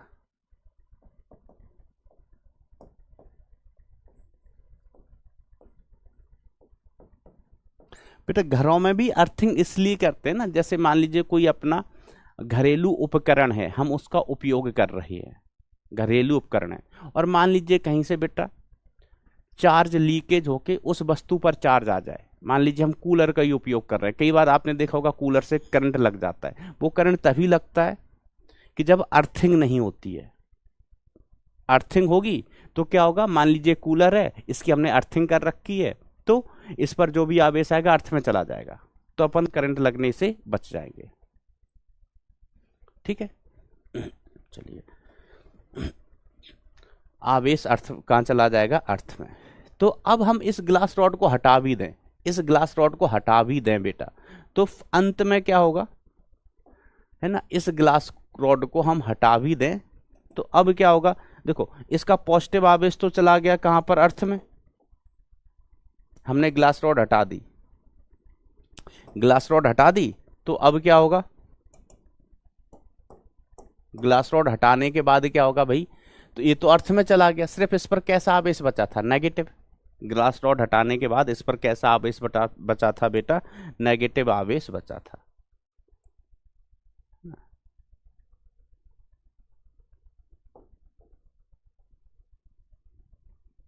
ग्लास रॉड हटा देंगे तो यहां पर नेगेटिव आवेश यहां रह जाएगा, ग्लास रॉड हटाने के बाद, ठीक है। अब इसके बाद क्या होगा, इसके बाद क्या होगा बेटा, अब इसके सपना चौधरी चली गई, ग्लास रॉड बेटा चली गई। अब ये नेगेटिव आवेश जो यहां पर है, वो नेगेटिव आवेश देखेगा कि हम पास पास है, नेगेटिव आवेश देखेगा हम पास पास है, तो दूर हटो दूर हटो, क्या करो बेटा, दूर हटो दूर हटो। तो ये आवेश दूर हटने लगता है, क्योंकि नेगेटिव नेगेटिव ही आवेश है, समान प्रकार का आवेश है, समान प्रकार का आवेश है बेटा, ये आवेश समान प्रकार का है, तो उसमें प्रतिकर्षण होता है, प्रतिकर्षण होता है तो एक दूसरे से दूर दूर भागना चाहते हैं, तो दूर दूर भाग के कहाँ जाएंगे, ज्यादा से ज्यादा कहाँ जाएंगे, सतह तक। तो सारा का सारा आवेश बेटा सतह पर एक समान रूप से बढ़ जाता है। यहाँ पर जो भी आवेश था वो सतह पर एक समान रूप से बढ़ जाता है। तो इस प्रकार से इस पर कैसा आवेश आ गया बेटा, नेगेटिव आवेश आ गया, ठीक है। अंततः इस पर कैसा आवेश आ गया, नेगेटिव रूप से, और वो पूरे सतह पर एक समान रूप से बटा होगा।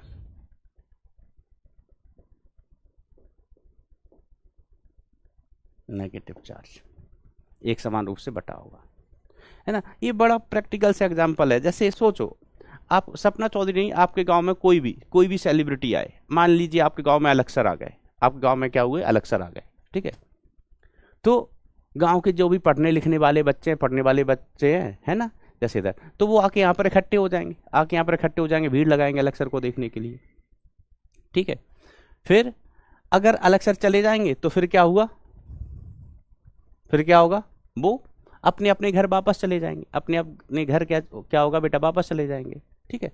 तो देखो यहाँ पर अपन ने वही किया कि देखो इस आवेश को तो भेज दिया अर्थ में, इस आवेश को भेज दिया अर्थ में, ठीक है। अब ये ग्लास रॉड यहाँ से चली गई, ग्लास रॉड यहाँ से चली गई, ग्लास रॉड चली जाए, ये आवेश अर्थ में चला जाए, तो बचा क्या, नेगेटिव आवेश। तो नेगेटिव आवेश बचेगा, वो अंततः कहाँ बढ़ जाएगा, सतह पर बढ़ जाएगा। इतनी सी बात है मेरे भाई, आलिया भट्ट, आलिया भट्ट नहीं, आलिया भट्ट अभी नहीं आएगी भाई, आलिया भट्ट बहुत बिजी है। तो ये जो मैकेनिज्म है कितने लोगों को क्लियर है, एक बार थम्स अप थम्स डाउन हो जाए। क्लियर सबको होनी चाहिए, बड़ी आसान बात है, इसमें कोई रॉकेट साइंस नहीं है, आप बड़े बच्चे हो।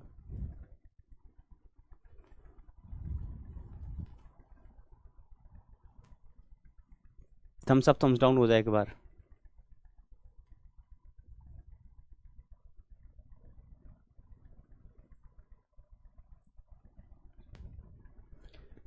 थम्स अप थम्स डाउन हो जाए बेटा एक बार जल्दी से। बड़ा आसान सा प्रोसेस है, कॉमन सेंस वाला। There is nothing tough, there is nothing tough. अब इस पर आधारित अपन एक सवाल करेगा।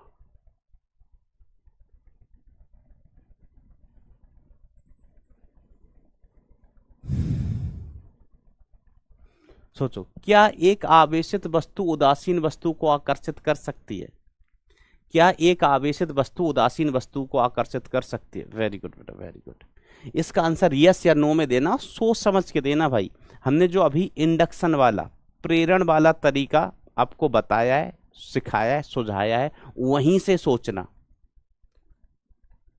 वहीं से सोचना।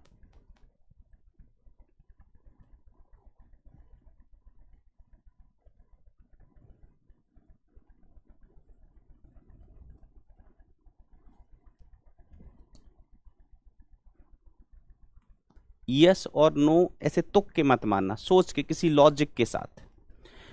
तो देखिए इसी एग्जांपल में देखना कि ग्लास रॉड और इस आवेश के मध्य क्या हो रहा होगा? आकर्षण, है ना। और ग्लास रॉड और इसके मध्य क्या हो रहा होगा बेटा? प्रतिकर्षण। मैं इसको ही क्या हो रहा होगा बेटा? प्रतिकर्षण हो रहा होगा, मैं बना देता हूं।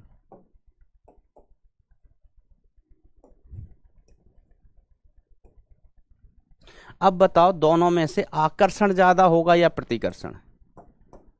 क्या ज्यादा होगा? आकर्षण ज्यादा होगा या प्रतिकर्षण ज्यादा होगा जनाब? क्यों जनाब, क्या ज्यादा होगा?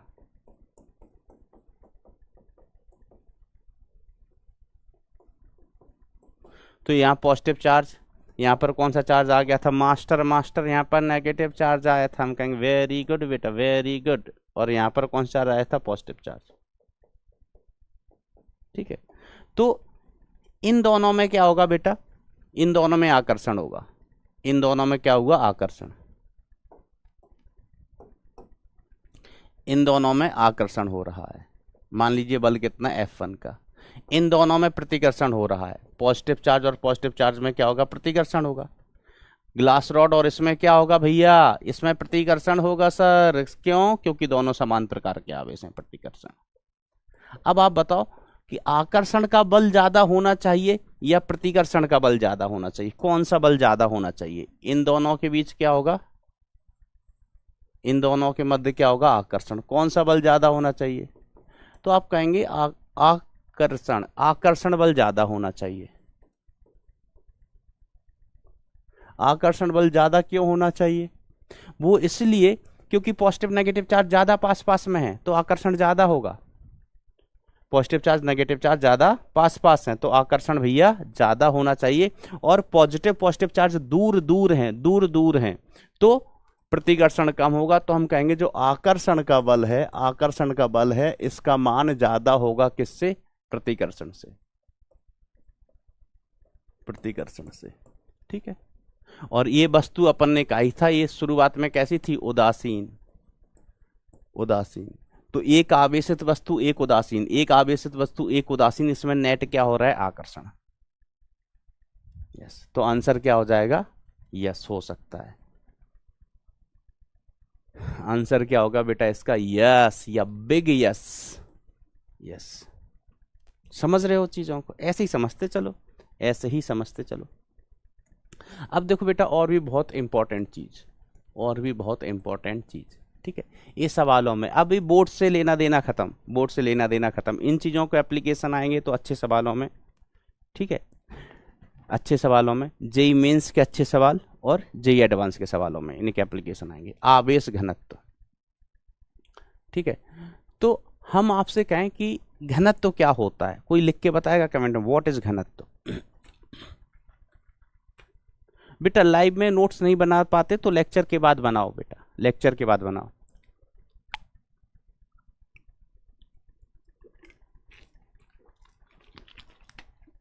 और मैंने आपको बोला भी है कि लेक्चर में बात के बाद बनाओ, क्योंकि लेक्चर में बनाओगे ना तो आपका ज़्यादातर ध्यान किस पे?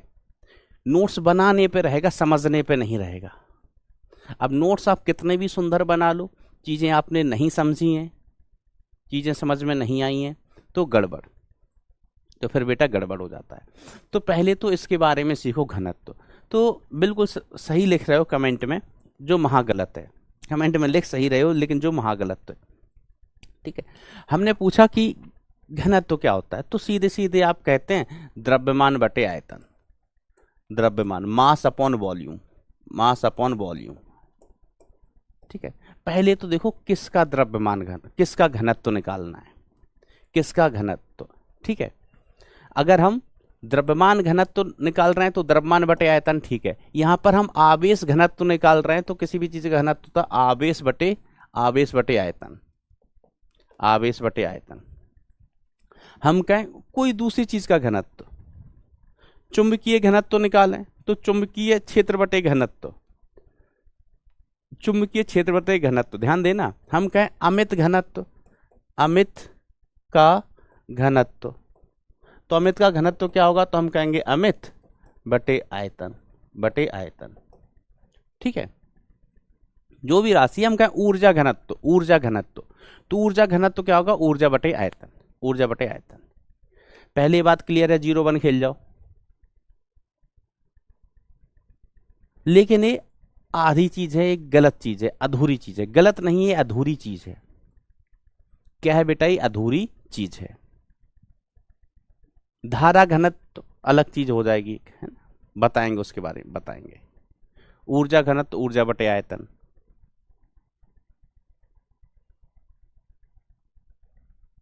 ठीक है। चलिए, तो इसमें भी अभी अधूरापन है।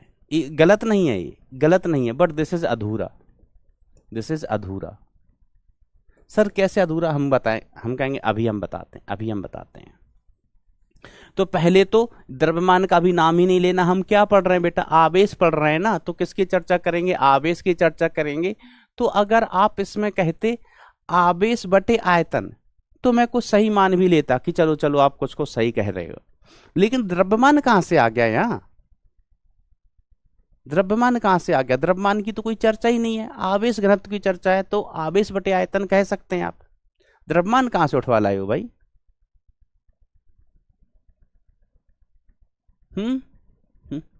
ऐसा नहीं, ऐसा नहीं, समझे बात को, है ना। अब देखो मैं आपको से कहता हूं चलो लिख के बताओ, लिखना, सोचना कि हमारे पास एक रॉड है, रॉड मतलब क्षण, पतली सी एक क्षण है, ऐसी पतली सी एक क्षण है जिसकी लंबाई कितनी है? L। समझना आप यहां पर, क्योंकि बहुत महत्वपूर्ण चीज है और ये द्रव्यमान वाले केस में भी जरूरी है, ठीक है। हमने आवेश की एक छड़ ली, इस पर आवेश कितना है? Q, और इसकी लंबाई कितनी है? L। लंबाई कितनी है? L। अब हमने कहा इसका आवेश घनत्व लिखो, आवेश घनत्व लिखो। क्या लिखोगे? सोचो जरा, आवेश घनत्व क्या लिखोगे? सोचो जरा, सोचो जरा, सोचो।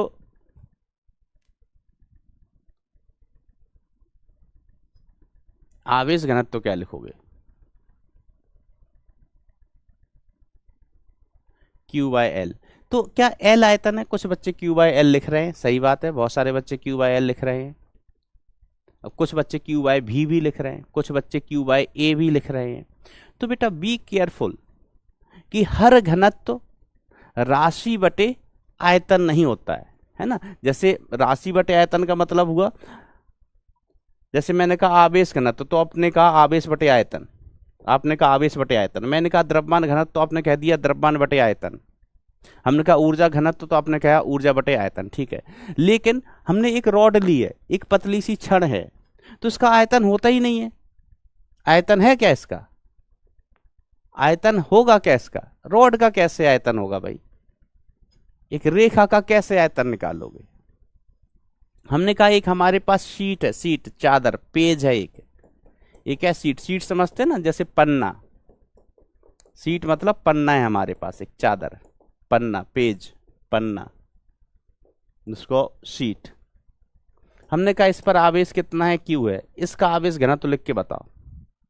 तो पन्ना है, इसकी लंबाई होगी और इसकी चौड़ाई होगी। पन्ने के पास क्या होगी, लंबाई होगी, चौड़ाई होगी।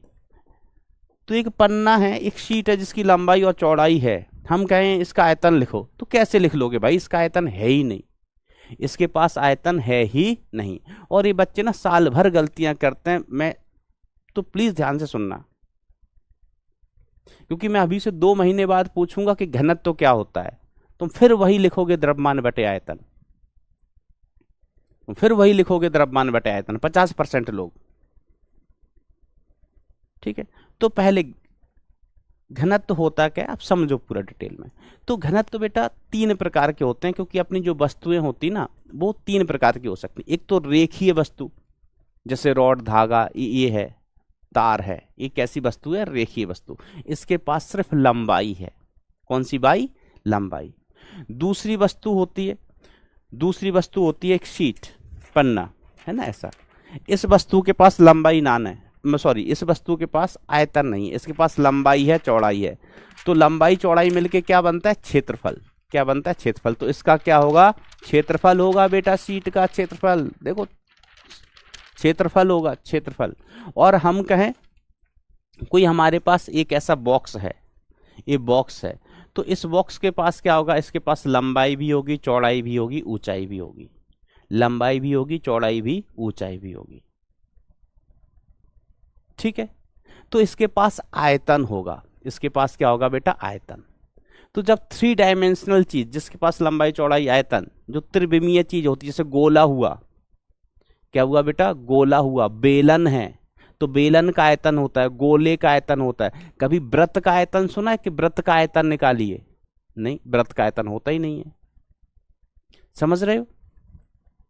तो यस, तो ध्यान रखें बेटा आगे से कि जब आपसे आयतन पूछा जाए तो एकदम मुंह उठा के द्रव्यमान बटे आयतन नहीं कहना है, द्रव्यमान बटे आयतन नहीं कहना है।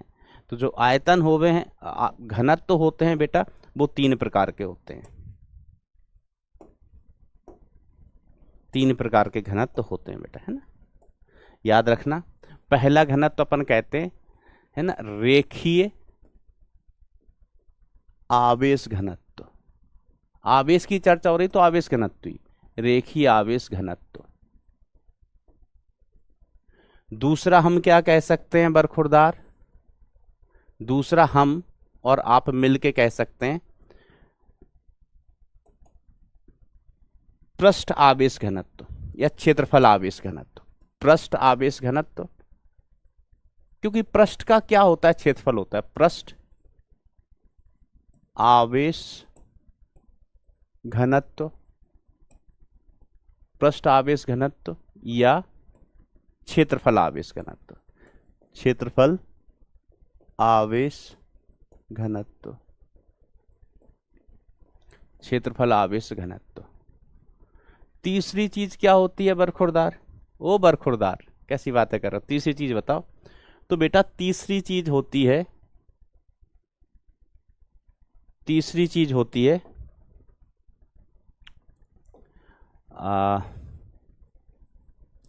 आयतन आवेश घनत्व। आयतन आवेश घनत्व, आयतन आवेश घनत्व, volume charge density, volume charge density. ठीक है, ये अलग अलग प्रकार के घनत्व होते हैं। अब देखो, अगर वस्तु त्रिविमीय है, जैसे गोला है ना, गोला, गोले का आयतन होता है, गोले का आयतन होता है, लेकिन चालक गोले में जो आवेश होता है, सुने ना, चालक गोले में जो आवेश होता है वो कहां पर होता है, पृष्ठ पर। अंदर आवेश है ही नहीं, चालक गोला है मान लीजिए, तो चालक गोले के अंदर हम आपको आगे बताएंगे कि किसी भी चालक वस्तु के अंदर आवेश नहीं रह सकता है। क्यों नहीं रह सकता, सुन लो कि हमने यहां पर आवेश रखा, चालक वस्तु के अंदर यहां पर आवेश रखा, चालक वस्तु, चालक चीज क्या होती है, आवेश के लिए रोड मान लो, सड़क मान लो, आवेश के लिए क्या मान लो, रोड मान लो, सड़क मान लो, ठीक है। तो अगर सड़क होगी, रोड होगी, तो आवेश चल पाएगा, ठीक है। जो चालक वस्तु होती है, चालक वस्तु, ये क्या होती है, आवेश के लिए रोड का काम करती है। मान लो आवेश के लिए सड़क है, आवेश के लिए रोड है, ये सड़क को चालक वस्तु है, मतलब सड़क में गड्ढा है भैया, टूटी हुई सड़क है, पुल गिर गया सड़क का, पुल गिर गया सड़क का। जैसे बिहार में बहुत पुल गिरते हैं, मैंने सुना है, ऐसा सुना है, देखा नहीं है, न्यूज में सुना है, ठीक है। तो ये चालक वस्तु है, हमने इसको आवेश दिया था, आवेश दिया था, अयो चलो हमने इसको आवेश यहां पर रखा था किसी चालक वस्तु को, सुन ना, क्योंकि फिर बाद में कंफ्यूजन होता है, सुनना। अब हम कहें आवेश यहीं बना रहेगा क्या, आवेश यहीं लिखा रहेगा क्या, आवेश यहीं रखा, यार ये लिख रहा है कि हैंडरिटन नोट्स नहीं बना, भैया टॉपिक वॉपिक तो खत्म हो जाने दो, टॉपिक खत्म हो जाएगा, पढ़ लो जो पढ़ा रहे हैं, और हैंड रिटन नोट्स मिल भी जाए ना तो पढ़ना नहीं है, पढ़ना नहीं है उनको, यही पढ़ना है, सिलेक्शन चाहिए तो देखो हमने कहा कि अगर ये चालक वस्तु है, हमने यहाँ आवेश रखा, तो ये आवेश पॉजिटिव पॉजिटिव है, समान प्रकार का आवेश है, समान प्रकार का आवेश है, तो ये इनमें प्रतिकर्षण हो रहा होगा, क्या हो रहा होगा, प्रतिकर्षण हो रहा होगा, ये आवेश एक दूसरे से दूर भागना चाहते होंगे, कहाँ भागना चाहते होंगे, एक दूसरे से दूर। अब दूर भागने के लिए रास्ता है क्या, तो हमने कहा चालक वस्तु है, ओहो चालक वस्तु वो वस्तु होती है जिसमें आवेश चल पाता है, आवेश चल सकता है, तो आवेश इसमें चल सकता है, तो आवेश भागेगा।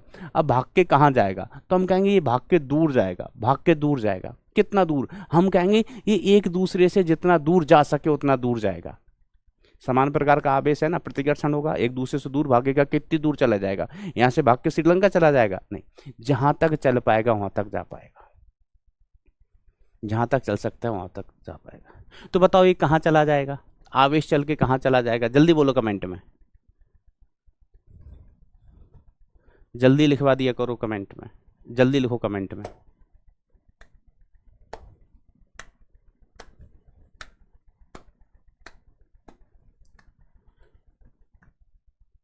नहीं बेटा कमेंट ऑफ अभी नहीं, अभी थोड़ा पढ़ना सीख जाओ आप लोग, अभी 10-15 दिन पढ़ लो, पढ़ना जब सीख जाओगे, पता चल जाएंगी चीजें, है ना, तब हम कमेंट ऑफ करेंगे, अभी नहीं। कि अभी जैसे आपके अलग अलग डाउट होते हैं, अलग अलग डाउट होते हैं, जैसे अभी एक बालिका लिख रही थी कि सर परिभाषा लिखवा दिया करो। अब बेटा जिस चीज की परिभाषा होती है ना उसी की लिखाई जा सकती है, हर चीज की परिभाषा नहीं लिखाई जा सकती है। आवेश की परिभाषा थी, लिखवाई थी शुरू में, अब आवेश के बाद हमने कोई दूसरी राशि अभी पढ़ी नहीं है, पहली राशि तो चल रही है आवेश, अब आपको किसकी परिभाषा लिखवाएं, किसकी परिभाषा लिखवा दें, आवेश की हम अच्छा रोड की परिभाषा लिखवाएं, रोड की, सड़क की परिभाषा लिखवाएं, किसकी परिभाषा लिखवाएं बेटा बताओ, क्षेत्रफल की परिभाषा लिखवाएं, अच्छा ये इंपॉर्टेंट चीज लिखिए, इसकी परिभाषा लिखवाएं। समझो बेटा जिसकी होती है आपको कहना नहीं पड़ेगा, जिसकी होती है परिभाषा उसी की लिखवाई जा सकती है। हम अभी तक एक ही राशि की चर्चा कर रहे हैं, आवेश, और आवेश की परिभाषा ना अपने लास्ट लेक्चर में पढ़ी थी, वहीं से शुरुआत की थी। आओ तो देखो एक दूसरे से दूर जाएगा। अब कुछ बच्चे कह रहे हैं कि सर अनंत चला जाएगा आवेश, अनंत, अनंत कैसे चला जाएगा बेटा, गोला तो यहाँ खत्म हो गया, गोला कहां तक है, गोला यहां तक ही तो है, इसके बाद गोला खत्म तो आवेश नहीं जा पाएगा, तो आवेश कहां तक जा पाएगा, एक दूसरे से अधिकतम दूर, सतह तक। तो सारा का सारा आवेश कहां होगा बेटा, सतह पर होगा, कहां पर होगा, सतह पर होगा। तो बताओ इसके आयतन में आवेश होगा क्या, आप कहेंगे नहीं आयतन में नहीं होगा, इस पर आवेश सिर्फ सतह पर होगा, चालक गोले में, चालक गोले में आवेश सिर्फ सतह पर होगा। तो चालक गोले के लिए बेटा हम पृष्ठ आवेश घनत्व ही डिफाइन करेंगे, परिभाषित करेंगे, क्योंकि आवेश किस पे है, पृष्ठ पर है। बात क्लियर है, ये चीज क्लियर है ना बेटा, ये इंपॉर्टेंट चीजें हैं, क्लियर है। थम्स अप थम्स डाउन खेल जाओ एक बार जल्दी से, we all are getting late, फटाफट खेल जाओ थम्स अप थम्स अप। सतह के बाद बेटा चालक वस्तु खत्म, मतलब रोड खत्म, आगे बिज्जा, रोड खत्म, आगे बिज्जा, तो अब आवेश नहीं चल पाएगा। एक दूसरे से अधिकतम दूर कहां जाएगा? सतह तक।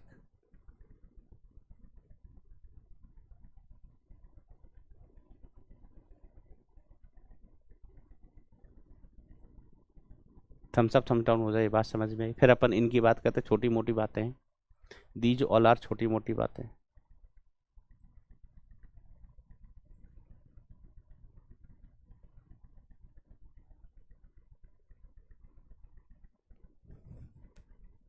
जल्दी खेलो।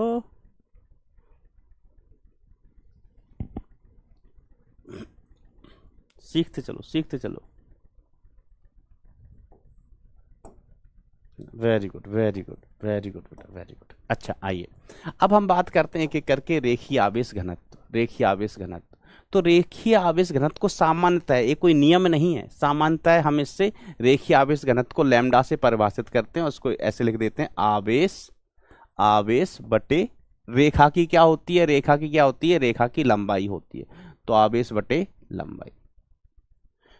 ठीक है, तो इसको हम ऐसे लिख लेते हैं, Q upon L, Q upon L. ठीक है, और हम इसको ऐसे भी लिख सकते हैं, लैम्डा इज इक्वल टू, अगर छोटा सा आवेश है तो छोटा सा आवेश किस में होगा? छोटी सी लंबाई में। अगर हम कहें लंबाई हमने छोटी सी ली है, इतू सी लंबाई ली है, बहुत छोटी लंबाई, तो बहुत छोटी लंबाई होगी तो उस पर आवेश भी छोटा सा ही होगा, आवेश भी छोटा सा ही होगा। तो हम क्या लिखेंगे? छोटी सी लंबाई dl, तो उस पर छोटा सा आवेश dq। अब किसी ने कहा कि अगर सर हिम्मत है तो dq का मान लिख के बताओ, dq का मान कितना होगा? अगर हिम्मत हो तो, अन्यथा मत लिखना। तो हमने कहा देखो dq इज इक्वल टू, हम कैसे लिख सकते हैं? Lambda into D L, dq is equal to lambda into D L, dq equal to lambda into D L. Integration सिखाया था, क्यों सिखाया था? तो किसी ने कहा हिम्मत हो तो dq का मान लिखो, हमने कहा इसमें हिम्मत की क्या मान है? लैम्डा इंटू डी एल हो गया। फिर कहा कि ये तो आसान था, ये तो आसान था, अगर और हिम्मत हो तो क्यू निकालो, क्यू। तो हमने कहा अच्छा, हमने कहा इसको हम कर देते हैं इंटीग्रेट, इसको हम क्या कर देते हैं बेटा? इंटीग्रेट कर देते हैं। समझ गए ना? यहां से आप क्या लिख सकते हो? D Q is equal to lambda into D L, बड़ा आसान, लैम्डा इंटू डी एल। और अगर हमें क्यू चाहिए तो इसको इंटीग्रेट कर दो, इसको इंटीग्रेट कर दो भैया, जल्दी कर दो। तो देखो इंटीग्रेट किया तो इंटीग्रेशन डिफरेंशिएशन को खा जाता है, सिखाया है मैंने, सिखाया है, खा जाता है, कच्चा चबा जाता है। तो Q बराबर क्या बचेगा? Q बराबर बचेगा lambda into D L, lambda into D L, integral lambda into D L. समझ गया बेटा बात को? तो जो अच्छे सवाल होंगे उनमें हमें इसकी जरूरत पड़ेगी। बस आपको तो ये लिखना आना चाहिए, lambda is equal to D Q upon D L, lambda is equal to D Q upon D L. ठीक है, ऐसे ही बेटा हम इसकी बात करें पृष्ठ आवेश घनत्व, तो इसको सामान्यतः बेटा सिग्मा से प्रदर्शित करते हैं। किससे प्रदर्शित करते हैं बेटा? सिग्मा से। और इसको अपन कैसे लिखते हैं? आवेश बटे पृष्ठ क्षेत्रफल, आवेश बटे पृष्ठ क्षेत्रफल। ठीक है, तो इसको आप लिख सकते हैं Q बटे ए, Q बटे ए। अब हम कहें अगर छोटा सा क्षेत्रफल लें, छोटे से क्षेत्रफल में कितना आवेश? छोटे से क्षेत्रफल में कितना आवेश? तो छोटे से क्षेत्रफल में आवेश कितना हो जाएगा? dq, और क्षेत्रफल छोटा सा कितना? dA, छोटा सा क्षेत्रफल कितना? dA। तो यहां से बेटा आप क्या लिख सकते हैं? That dq is equal to sigma into dA, sigma into dA। dA है छोटा सा क्षेत्रफल, छोटा सा क्षेत्रफल। अब अलग अलग चीजों का क्षेत्रफल अलग होता है ना? जैसे एक आयत है तो क्षेत्रफल अलग, तो dA का मान अलग हो जाएगा, वो तो सवाल के अनुसार बदलता रहेगा, dA का मान सवाल के अनुसार बदलता रहेगा, जैसा सवाल मिलेगा हम आपको बता देंगे dA। त्रिभुज का क्षेत्रफल अलग होता है, आयत का क्षेत्रफल अलग होता है, वर्ग का क्षेत्रफल अलग होता है ना? वृत्त का क्षेत्रफल अलग, डिस्क का, है ना? वृत्त का ले हम कहें डिस्क, चादर, है ना? वृत्ताकार सीट, जैसे रोटी होती है, रोटी, वृत्ताकार सीट का क्षेत्रफल अलग। तो डीए का मान तो बदलता रहेगा, ये डिपेंड करेगा सवाल पर, किस पर डिपेंड करेगा? सवाल पर। लेकिन हमें यहाँ से क्यू का मान निकालना है, क्यू का मान निकालना है, तो हम कहेंगे अब इसको आप इंटीग्रेट कर दो, तो इंटीग्रेशन डिफरेंशिएशन को कच्चा चबा जाएगा, कच्चा चबा जाएगा तो D Q is equal to कितना मिल जाएगा, integral sigma into D A. बेटा एडवांस में कई सवाल पूछे गए इसी कॉन्सेप्ट पे कि आपको ये आवेश घनत्व की समझ है या नहीं है। अगर आवेश घनत्व की समझ है तो एडवांस का क्वेश्चन आप सॉल्व कर ले जाएंगे ना। अब देखो ऑब्वियसली जो किसी सवाल में इंटीग्रेशन डिफरेंशिएशन इतना करना पड़े ना, तो बोर्ड का तो होगा नहीं, बोर्ड का तो सवाल होगा ही नहीं। इसलिए मैंने बोला कि बोर्ड के लिए जरूरी ना है ना, ये प्योर कंपटीशन में अपन चले गए। अब इसका खुद से लिख के देखो, इसका क्यों खुद से लिखने की, खुद से निकालने की कोशिश करो। मुझे भरोसा है आप कर लोगे, भरोसा है मुझे, कोशिश करो।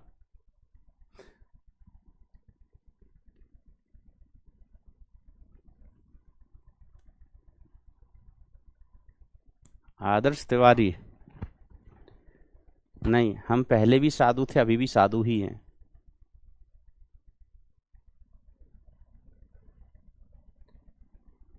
सर भोजपुरी जानते हैं, काहेला नहीं जानते हैं, जानवे करते हैं भोजपुरी। कहा महाराज तुम हमको बुड़बक समझते हो का?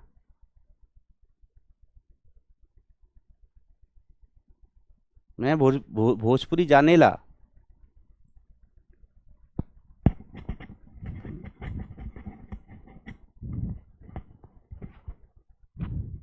तुमको अभी हम ठिकरी का पंजा थमा देंगे, नहीं ठिगा देंगे, तुमको हम ठिकरी का पंजा ठिका देंगे। आओ,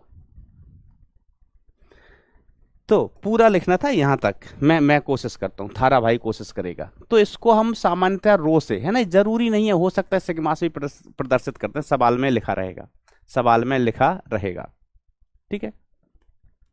तो रो इज इक्वल टू हम क्या लिखेंगे, आवेश बटे आयतन, आवेश बटे आयतन, आवेश बटे आयतन। और इसको आप क्या लिख लो, क्यू बाय वी लिख लो।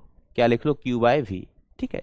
लेकिन हमें सामान्यतः जरूरत पड़ती है बेटा छोटे से आवेश की, जो सवालों में जरूरी होता है, ये कम उपयोग होता है, जो छोटा सा आयतन है, इंटीग्रेशन डिफरेंशिएशन वाला। तो रो इक्वल टू छोटे से आयतन के लिए हम क्या लिखेंगे, तो अगर आयतन छोटा सा हुआ तो उसमें आवेश भी छोटा सा होगा, डी क्यू बटे आयतन कितना, डी वी। यहां से आप ऐसे लिख सकते हैं, D Q is equal to rho into D V. Rho into D V, कोई नई चीज है ही नहीं, देयर इज नो नई चीज। अब हमें क्यू चाहिए, हमका क्या चाहिए, हमका क्यू चाहिए, इंटीग्रेट कर दो, क्यू चाहिए इंटीग्रेट कर दो। तो इंटीग्रेशन डिफरेंशिएशन को खा गया, कच्चा चबा गया भाई, कच्चा, फ्राई भी नहीं किया था।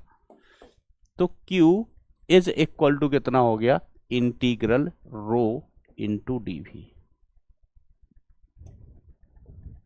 अब डी वी का मान कहां से लाओगे, तो हम कहेंगे सवाल के अनुसार अलग अलग वस्तुओं के लिए डी वी का मान अलग अलग होगा, क्योंकि घन का आयतन अलग, घनाभ का आयतन अलग। बेलन की चर्चा करेंगे तो बेलन का आयतन अलग होता है, गोले की चर्चा करेंगे तो गोले का आयतन अलग होता है, ठीक है।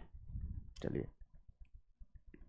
अच्छा एक चीज और बेटा, कि जैसे मैंने बोला कि चालक गोला होता है ना, चालक, तो उसमें आवेश कहाँ रहता है, पृष्ठ पर। चालक गोले में आवेश कहाँ रहता है, पृष्ठ पर। जो कुचालक गोला है, जैसे मैंने अभी एग्जांपल बताया था, अगर हमने कहा ये गोला है और ये कुचालक है, देयर इज अ गोला बट गोला इज कुचालक, अगर कुचालक गोला है भैया और हमने इसको आवेश दे दिया, तो आवेश एक दूसरे से दूर जाना चाहेगा क्या, आवेश एक दूसरे से दूर जाना चाहेगा क्या? हम कहेंगे बिल्कुल एक दूसरे से दूर जाना चाहेगा, ये आवेश एक दूसरे से दूर जाना चाहेगा, क्योंकि समान प्रकार का आवेश है, प्रतिकर्षण हो रहा है, एक दूसरे से दूर भागना चाहेगा। लेकिन भाग पाएगा क्या दूर? नहीं भाग पाएगा। क्यों? कुचालक है गोला, रोड ही नहीं है आवेश को चलने के लिए। समझ लो बेटा आप कि रोड ही नहीं है, तो कैसे भगेगा गोल, आवेश नहीं भाग पाएगा। तो आवेश जहां रखेंगे वहीं रहेगा। तो जो कुचालक वस्तुएं होती हैं उनमें हम जिस जगह आवेश रखते हैं उसी जगह रहता है, भागना चाहता है बट भाग नहीं पाता है। जबकि चालक वस्तुओं में क्या होता है कि आवेश चल सकता है और समान प्रकार का आवेश होगा तो दूर भागना चाहेगा, प्रतिकर्षण होगा, और भाग के कहां जाता है? सड़क पर। भाग के कहां जाता है बेटा? सड़क पर जाता है। सड़क पर मतलब सतह पर। भाग के कहाँ जाता है बेटा, सतह पर जाता है। समझ रहे हो बेटा बात को?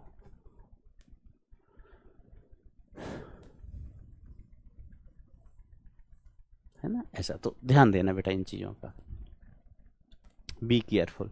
अब देखो सवाल, सवाल इसका उपयोग ये बोर्ड के लिए नहीं है, बोर्ड के लिए नहीं है। मैं फिर से रिपीट करता हूं बेटा, जो सवाल बोर्ड के लिए होंगे मैं उनमें खुद लिख दूंगा कि इंपॉर्टेंट फॉर बोर्ड एग्जाम।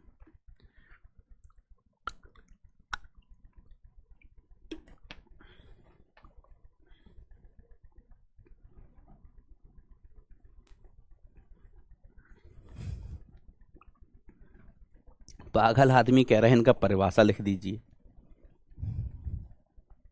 इसका क्या परिभाषा होता है? लिखा तो है भाई, रेखीय आवेश घनत्व तो आवेश बटे लंबाई, पूरा परिभाषा लिखा है कि आप लिख देना इसको। अगर वैसे पूछी नहीं जाती, कोई राशि नहीं है, मतलब बहुत ज्यादा इंपॉर्टेंट राशि नहीं है, इंपॉर्टेंट राशि नहीं है। अगर पूछा है रेखीय आवेश घनत्व तो किसे कहते हैं, तो किसे कहते हैं, आवेश और लंबाई के अनुपात को। रेखीय आवेश घनत्व को निम्न प्रकार परिभाषित किया जाता है, रेखीय आवेश को निम्न प्रकार परिभाषित किया जा सकता है कि रेखीय आवेश घनत्व बराबर आवेश बटे लंबाई। पृष्ठ आवेश घनत्व को निम्न प्रकार परिभाषित किया जा सकता है, पृष्ठ आवेश घनत्व बराबर, पृष्ठ आवेश घनत्व सिग्मा बराबर आवेश बटे पृष्ठ क्षेत्रफल। बस पगलू, आओ मेरे दोस्त, मेरे खुद के पर्सनल दोस्त, इधर आओ, इधर आओ। तुम और किसी के दोस्त नहीं हो, मेरे खुद के पर्सनल दोस्त हो। लंबाई एल की एक क्षण का एक सिरा मूल बिंदु पर है तथा दूसरा सिरा एल कॉमा 0 पर है। देखो जो बेसिक गणित अपन ने पढ़ी है ना, उसका एप्लीकेशन यहाँ पर आ जाएगा, जितनी चीजें पढ़ी उसका आधा। तो पहले तो ये बताओ, एल लंबाई की एक क्षण है, एल लंबाई की एक क्षण है, तो इसके लिए आवेश घनत्व, इसके लिए आवेश घनत्व में आवेश बटे आयतन लिख दूं, आवेश बटे आयतन लिख दूं। क्या लिखा जाएगा, कौन सा वाला, तीनों में से, तीन घनत्व तो बताए, तीनों में से कौन सा परिभाषित होगा? ये आराधना बेटा, आपके प्रणाम कहाँ हैं बेटा, चरण कहाँ हैं आराधना आपके? अभी भी कह रही हैं आवेश घनत्व की परिभाषा, तो चरण दिखाओ बेटा, अपने चरण कहाँ हैं? मैं पूजा कर लेता हूँ, चरण वंदना कर लेता हूँ, आपके चरण धो के पानी से थोड़ा पानी पी लेता हूँ, मेरा उद्धार हो जाएगा।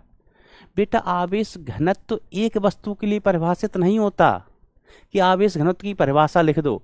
आप जो बता रहे हो, जो परिभाषा लिख रहे हो वो गलत है बेटा, गलत है। अब आवेश घनत्व अलग अलग प्रकार की वस्तुओं के लिए अलग अलग होता है। रेखीय वस्तु के लिए रेखीय आवेश घनत्व, अभी जो मैं आपको कहे ना कि आपने कहा कि आवेश घनत्व सर आवेश बटे आयतन, गलत है, सभी वस्तुओं के लिए नहीं होगा। आप कहें कि द्रव्यमान घनत्व, तो आपने बताया द्रव्यमान बटे आयतन, ये परिभाषा ही तो रट रखी है आपने, समझा होता तो ये परिभाषा थोड़ी ना, ये सूत्र थोड़ी ना बताते। हमने आपसे शुरुआत में पूछा था घनत्व, आपने परिभाषा रटी हुई है, समझा है नहीं उसको। हमने बोला कि घनत्व बताओ, आपने कह दिया द्रव्यमान बटे आयतन। बेटा नहीं समझो, द्रव्यमान घनत्व भी ना अलग अलग प्रकार के लिए अलग होगा। जैसे एक रॉड है, तार है, तार, हम इसके घनत्व की बात करेंगे तो इसका घनत्व होगा द्रव्यमान बटे लंबाई। अगर हम द्रव्यमान घनत्व की बात करें, किसकी बात करें, द्रव्यमान घनत्व की, तो उसका घनत्व होगा बेटा द्रव्यमान बटे लंबाई। हम इस शीट के घनत्व की बात करें, शीट का घनत्व, तो शीट का घनत्व क्या होगा, शीट का द्रव्यमान, द्रव्यमान बटे क्षेत्रफल, क्योंकि यहां पर द्रव्यमान पृष्ठ में होगा, इसके लिए पृष्ठ द्रव्यमान घनत्व आएगा। द्रव्यमान घनत्व की डायरेक्ट कोई परिभाषा नहीं है, वही तो समझा रहा हूं कि जो परिभाषाएं रट रखी हैं उनको भूल जाओ और नई कोई चीज ना रटो, समझो, ठीक है। हम इसका बोतल का क्या होता है, आयतन होता है, आयतन। तो हम बोतल के अगर द्रव्यमान घनत्व की बात करेंगे, ठीक है, तो बोतल का द्रव्यमान घनत्व क्या होगा, इसका द्रव्यमान बटे आयतन, द्रव्यमान बटे आयतन। तो अलग अलग प्रकार की वस्तुओं के लिए घनत्व अलग प्रकार से परिभाषित है। रेखीय द्रव्यमान घनत्व, रेखीय द्रव्यमान घनत्व, क्षेत्रफल द्रव्यमान घनत्व, आयतन द्रव्यमान घनत्व। आयतन द्रव्यमान घनत्व क्या होगा बेटा, द्रव्यमान बटे आयतन। हम किसी क्षण का द्रव्यमान घनत्व कहें तो वो होगा छड़ का द्रव्यमान बटे छड़ की लंबाई, द्रव्यमान बटे लंबाई, है ना। अलग अलग चीजों के लिए अलग अलग, समझे, है ना। डोंट डू रट्टाफिकेशन। ये रट्टाफिकेशन ही तो है कि जब मैंने आपसे पूछा था कि घनत्व क्या होता है बताइए, आप सब लोगों ने बिना सोचे समझे पर लिखा था बोर्ड पर आवेश घनत्व, आवेश घनत्व, लेकिन आप में से 90% लोगों ने लिख दिया कि सर घनत्व होता है द्रव्यमान बटे आयतन। अरे भाई इतना मत रटो, इतना तो बेटा तोता भी नहीं रटता है, तोता भी इतना नहीं रटता है।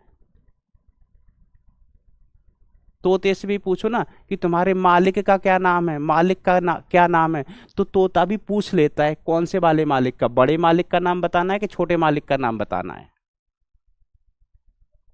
वो भी ऐसे पट्ट जवाब नहीं देता कि हमारे मालिक का नाम गेंदालाल, गेंदालाल नहीं, दो भाई हैं, एक गेंदालाल और एक फूलालाल, तो तोता भी पूछ लेता है कौन से वाले मालिक, बड़े मालिक के छोटे। अब आप बोलोगे कि बड़े मालिक का नाम, तो तोता बोलेगा गेंदालाल, बोलोगे छोटे मालिक का नाम तो तोता बोलेगा फूलालाल, है ना। तो समझो चीजों को। हाँ, अब ये सवाल हम कल करेंगे, ये सवाल हम कल करेंगे। पहले ये मैं आपको बता देता हूं, आप चाहो तो हिंट दे देता हूं, ये होमवर्क है, हिंट दे देता हूं, बहुत आसान, बहुत आसान। तो देखो पहले तो ये क्या है सर, क्षण है, क्षण है, तो क्षण है तो इसके लिए अपन किसकी बात करेंगे, रेखीय द्रव्यमान घनत्व, रेखीय द्रव्यमान घनत्व, रेखीय द्रव्यमान घनत्व, ठीक है बेटा। अब रेखीय द्रव्यमान घनत्व के बारे में हम जानते हैं कि अगर हमें अपन ऐसे लिख लेते ना कि छोटा सा, या रेखीय द्रव्यमान घनत्व लैम्डा इज इक्वल टू छोटा सा द्रव्यमान बटे छोटी सी लंबाई, छोटी सी लंबाई, तो D Q is equal to कितना हो गया, lambda into D L, lambda into D L कह लो, डी एक्स कह लो, ठीक है। यहाँ पर ना बेटा ये एक्स का फलन दिया है ना, एक्स का फलन, तो हम D Q upon D x कह देते हैं, डी एक्स है या डी एल है वो सब लंबाई है। अब आप ये मत सोचना सर वहां पर आपने लिखा था एक्स, सॉरी एल, यहाँ एक्स क्या लिख दी, क्यों लिख दिया, तो बेटा एक्स हो एल हो सब लंबाई ही है। यहाँ पर जो आपको लैम्डा दिया गया है किसका फलन है, लैम्डा किसका फलन है सर, लैम्डा एक्स का फलन है, तो हमने यहाँ डी एक्स लिख दिया।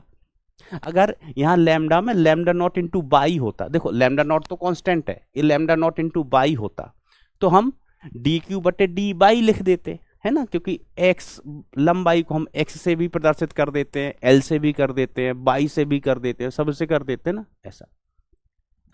तो यहां से डी क्यू बराबर कितना जाता, lambda into D x, lambda into D x. कुछ बच्चों ने बेटा आंसर भी निकाल के बता दिया, उनके लिए मैं यही कहूंगा वेरी गुड बेटा, वेरी गुड। अब देखो हम इसको इंटीग्रेट कर देगा, इसको इंटीग्रेट करेगा तो ये गया, इधर से क्या बचा कू, इधर से क्या बचा कू, इधर लैम्डा। अब लैम्डा का मान कितना दिया है सवाल में, ये दिया है लैम्डा नॉट इंटू एक्स, ये मैं अपने मन से नहीं लिख रहा हूं, सवाल में दिया है, सवाल में दिया है ना, अपने मन से नहीं भाई, ये लैम्डा का हमने यहाँ पर मान उठा के रखा है, लैम्डा का मान उठा के यहाँ पर रखा है। अब बस इसको बेटा इंटीग्रेट कर देना, लिमिट 0 से लेके एल तक। सर 0 से लेके एल तक लिमिट क्यों, क्योंकि एल लंबाई की रॉड है, एल लंबाई की रॉड है, एक सिरा मूल बिंदु पर है, दूसरा एल पर है, तो रॉड की लंबाई कितनी है, एल है, रॉड की लंबाई कितनी है बेटा, एल है, तो लिमिट कहां से कहां तक, 0 से लेके एल तक। क्योंकि रॉड कैसे रखी हुई है सर, रॉड ऐसे रखी हुई है, रॉड ऐसे रखी हुई है, कहां रखी हुई है, ऐसे, यहाँ ये दे पास, ये दे पास रखी हुई है, टें कैसे रखी हुई है, टें, एक सिरा कहां पर है, x बराबर 0 पर, दूसरा सिरा कहां है, x बराबर l पर, है ना, निर्देशांक समझ गए ना, l, 0 है, l, 0, तो इसका मतलब x निर्देशांक कितना है, l है, y निर्देशांक कितना है, 0 है, ठीक है। तो बस भाई ये अपना रॉड है और ये अपन ने तरीका सीखा है, इसको इंटीग्रेट करके आंसर आप बता दीजिएगा, प्लीज बता दोगे भैया आंसर, सर बता देंगे, बता देंगे, चिंता मत करो। वैसे तो दिख ही गया होगा कितना आ जाएगा, लैम्डा नॉट एल स्क्वायर, लो हो ही गया सवाल, इसको इंटीग्रेट करोगे तो लैम्डा नॉट कांस्टेंट है और x का इंटीग्रेशन कितना हो गया, ये एक्स स्क्वायर अपॉन 2 हो गया, लिमिट 0 से लेके l तक, तो ये लैम्डा अपॉन 2 है ना, लैम्डा नॉट, लिमिट रखोगे ऊपर वाला लिमिट माइनस नीचे वाला लिमिट अपॉन 2। इंटीग्रेशन सिखा रहे थे तब तुम कह रहे थे सर जी क्या चल रहा है, इसलिए सिखाया था इंटीग्रेशन। आंसर आ गया, डन भाई। बोलो थम्स अप, क्लास खत्म होने वाली है, थम्स अप थम्स डाउन खेल जाओ। कितने लोग सीख रहे हैं, कितने लोग सीख रहे हैं, कितने लोग सीखने की चेष्टा कर रहे हैं, कोशिश कर रहे हैं। सिखाना तो मेरा काम है, सिखा देंगे, लेकिन आप कोशिश करो। आप कोशिश नहीं करोगे हम कुछ नहीं कर पाएगा, हम कुछ भी नहीं कर पाएगा। हम तुमको बोर्ड में पास नहीं करा पाएंगे अगर आप कोशिश नहीं करोगे। तो आप कोशिश करोगे तो आईटी एडवांस भी निकल जाएगा। पहले कई बच्चों ने निकाला हुआ है इन्हीं प्रयास बैच से, प्रयास बैच से ही। अच्छा, क्योंकि तब लक्ष्य था नहीं, लक्ष्य पिछली बार पहली बार आया। ये पहला लक्ष्य बैच ऐसा है कि जिसने 11th भी पढ़ा है, 12th भी पढ़ा है, 12th पढ़ रहा है। तो जिस बच्चे ने भी 11th अच्छे से किया होगा, 12th तो अभी अच्छे से हो जाएगा अगर आप ध्यान से पढ़ोगे तो 12th अच्छे से हो जाएगा। 11th अच्छे से पहले किया हुआ है आपने तो 12th के साथ ही सिलेक्ट हो जाओगे आप। पहले अच्छे से नहीं किया 11th तो बेटा अभी 12th के साथ कर लेना, लेकिन अभी रुकना 10-15 दिन, 10-15 दिन बेटा रुकना, ठीक है। चलो, good good, great great great. ये नंबर्स ना मेरा कॉन्फिडेंस बढ़ाते हैं, मुझे मोटिवेट करते हैं कि सर मास्टर तुमको लोट ना पड़े लोट जाओ, उछलना पड़े उछल जाओ, उछल के कूद के लोट के पोट के, जैसे जैसे जैसे समझा सको वैसे समझाओ। तो ये आप लोगों का प्यार हमें मोटिवेट करता है। बेटा डीपीपी वगैरह अभी रुक जाओ, है ना। तो शुरुआत में क्या होती है ना, चीज़ें कम होती हैं, है ना, तो धीमे धीमे धीमे धीमे फिर आपको डीपीपी मिलना शुरू होंगी। अब पहले हम डीपीपी दे दें, पता चला कि उसमें आगे की थ्योरी का सवाल आ गया तो फिर आप कर ही नहीं पाओगे। तो जब टॉपिक की स्टार्टिंग होती है तब डीपीपी थोड़े 2-3 लेक्चर के बाद एक मिलती है, और डीपीपी इजी भी होती है कि शुरुआत में टफ क्वेश्चन नहीं होते हैं। टफ क्वेश्चन कब आते हैं, आखिरी डीपीपी होती है ना, तो वो टफ होती हैं, अच्छी होती हैं। प्रारंभिक डीपीपी लो होती है। मतलब आप वही देख लो कि पहले बोर्ड या कॉन्सेप्चुअल वाली डीपीपी मिलेगी, फिर जेई मेंस वाली, फिर ऐसे ऐसे लेवल बढ़ता जाता है, ठीक है। तो बच्चों आज के लिए इतना ही। मन लगा के, दिल लगा के, दिमाग लगा के पढ़ाई करते रहें।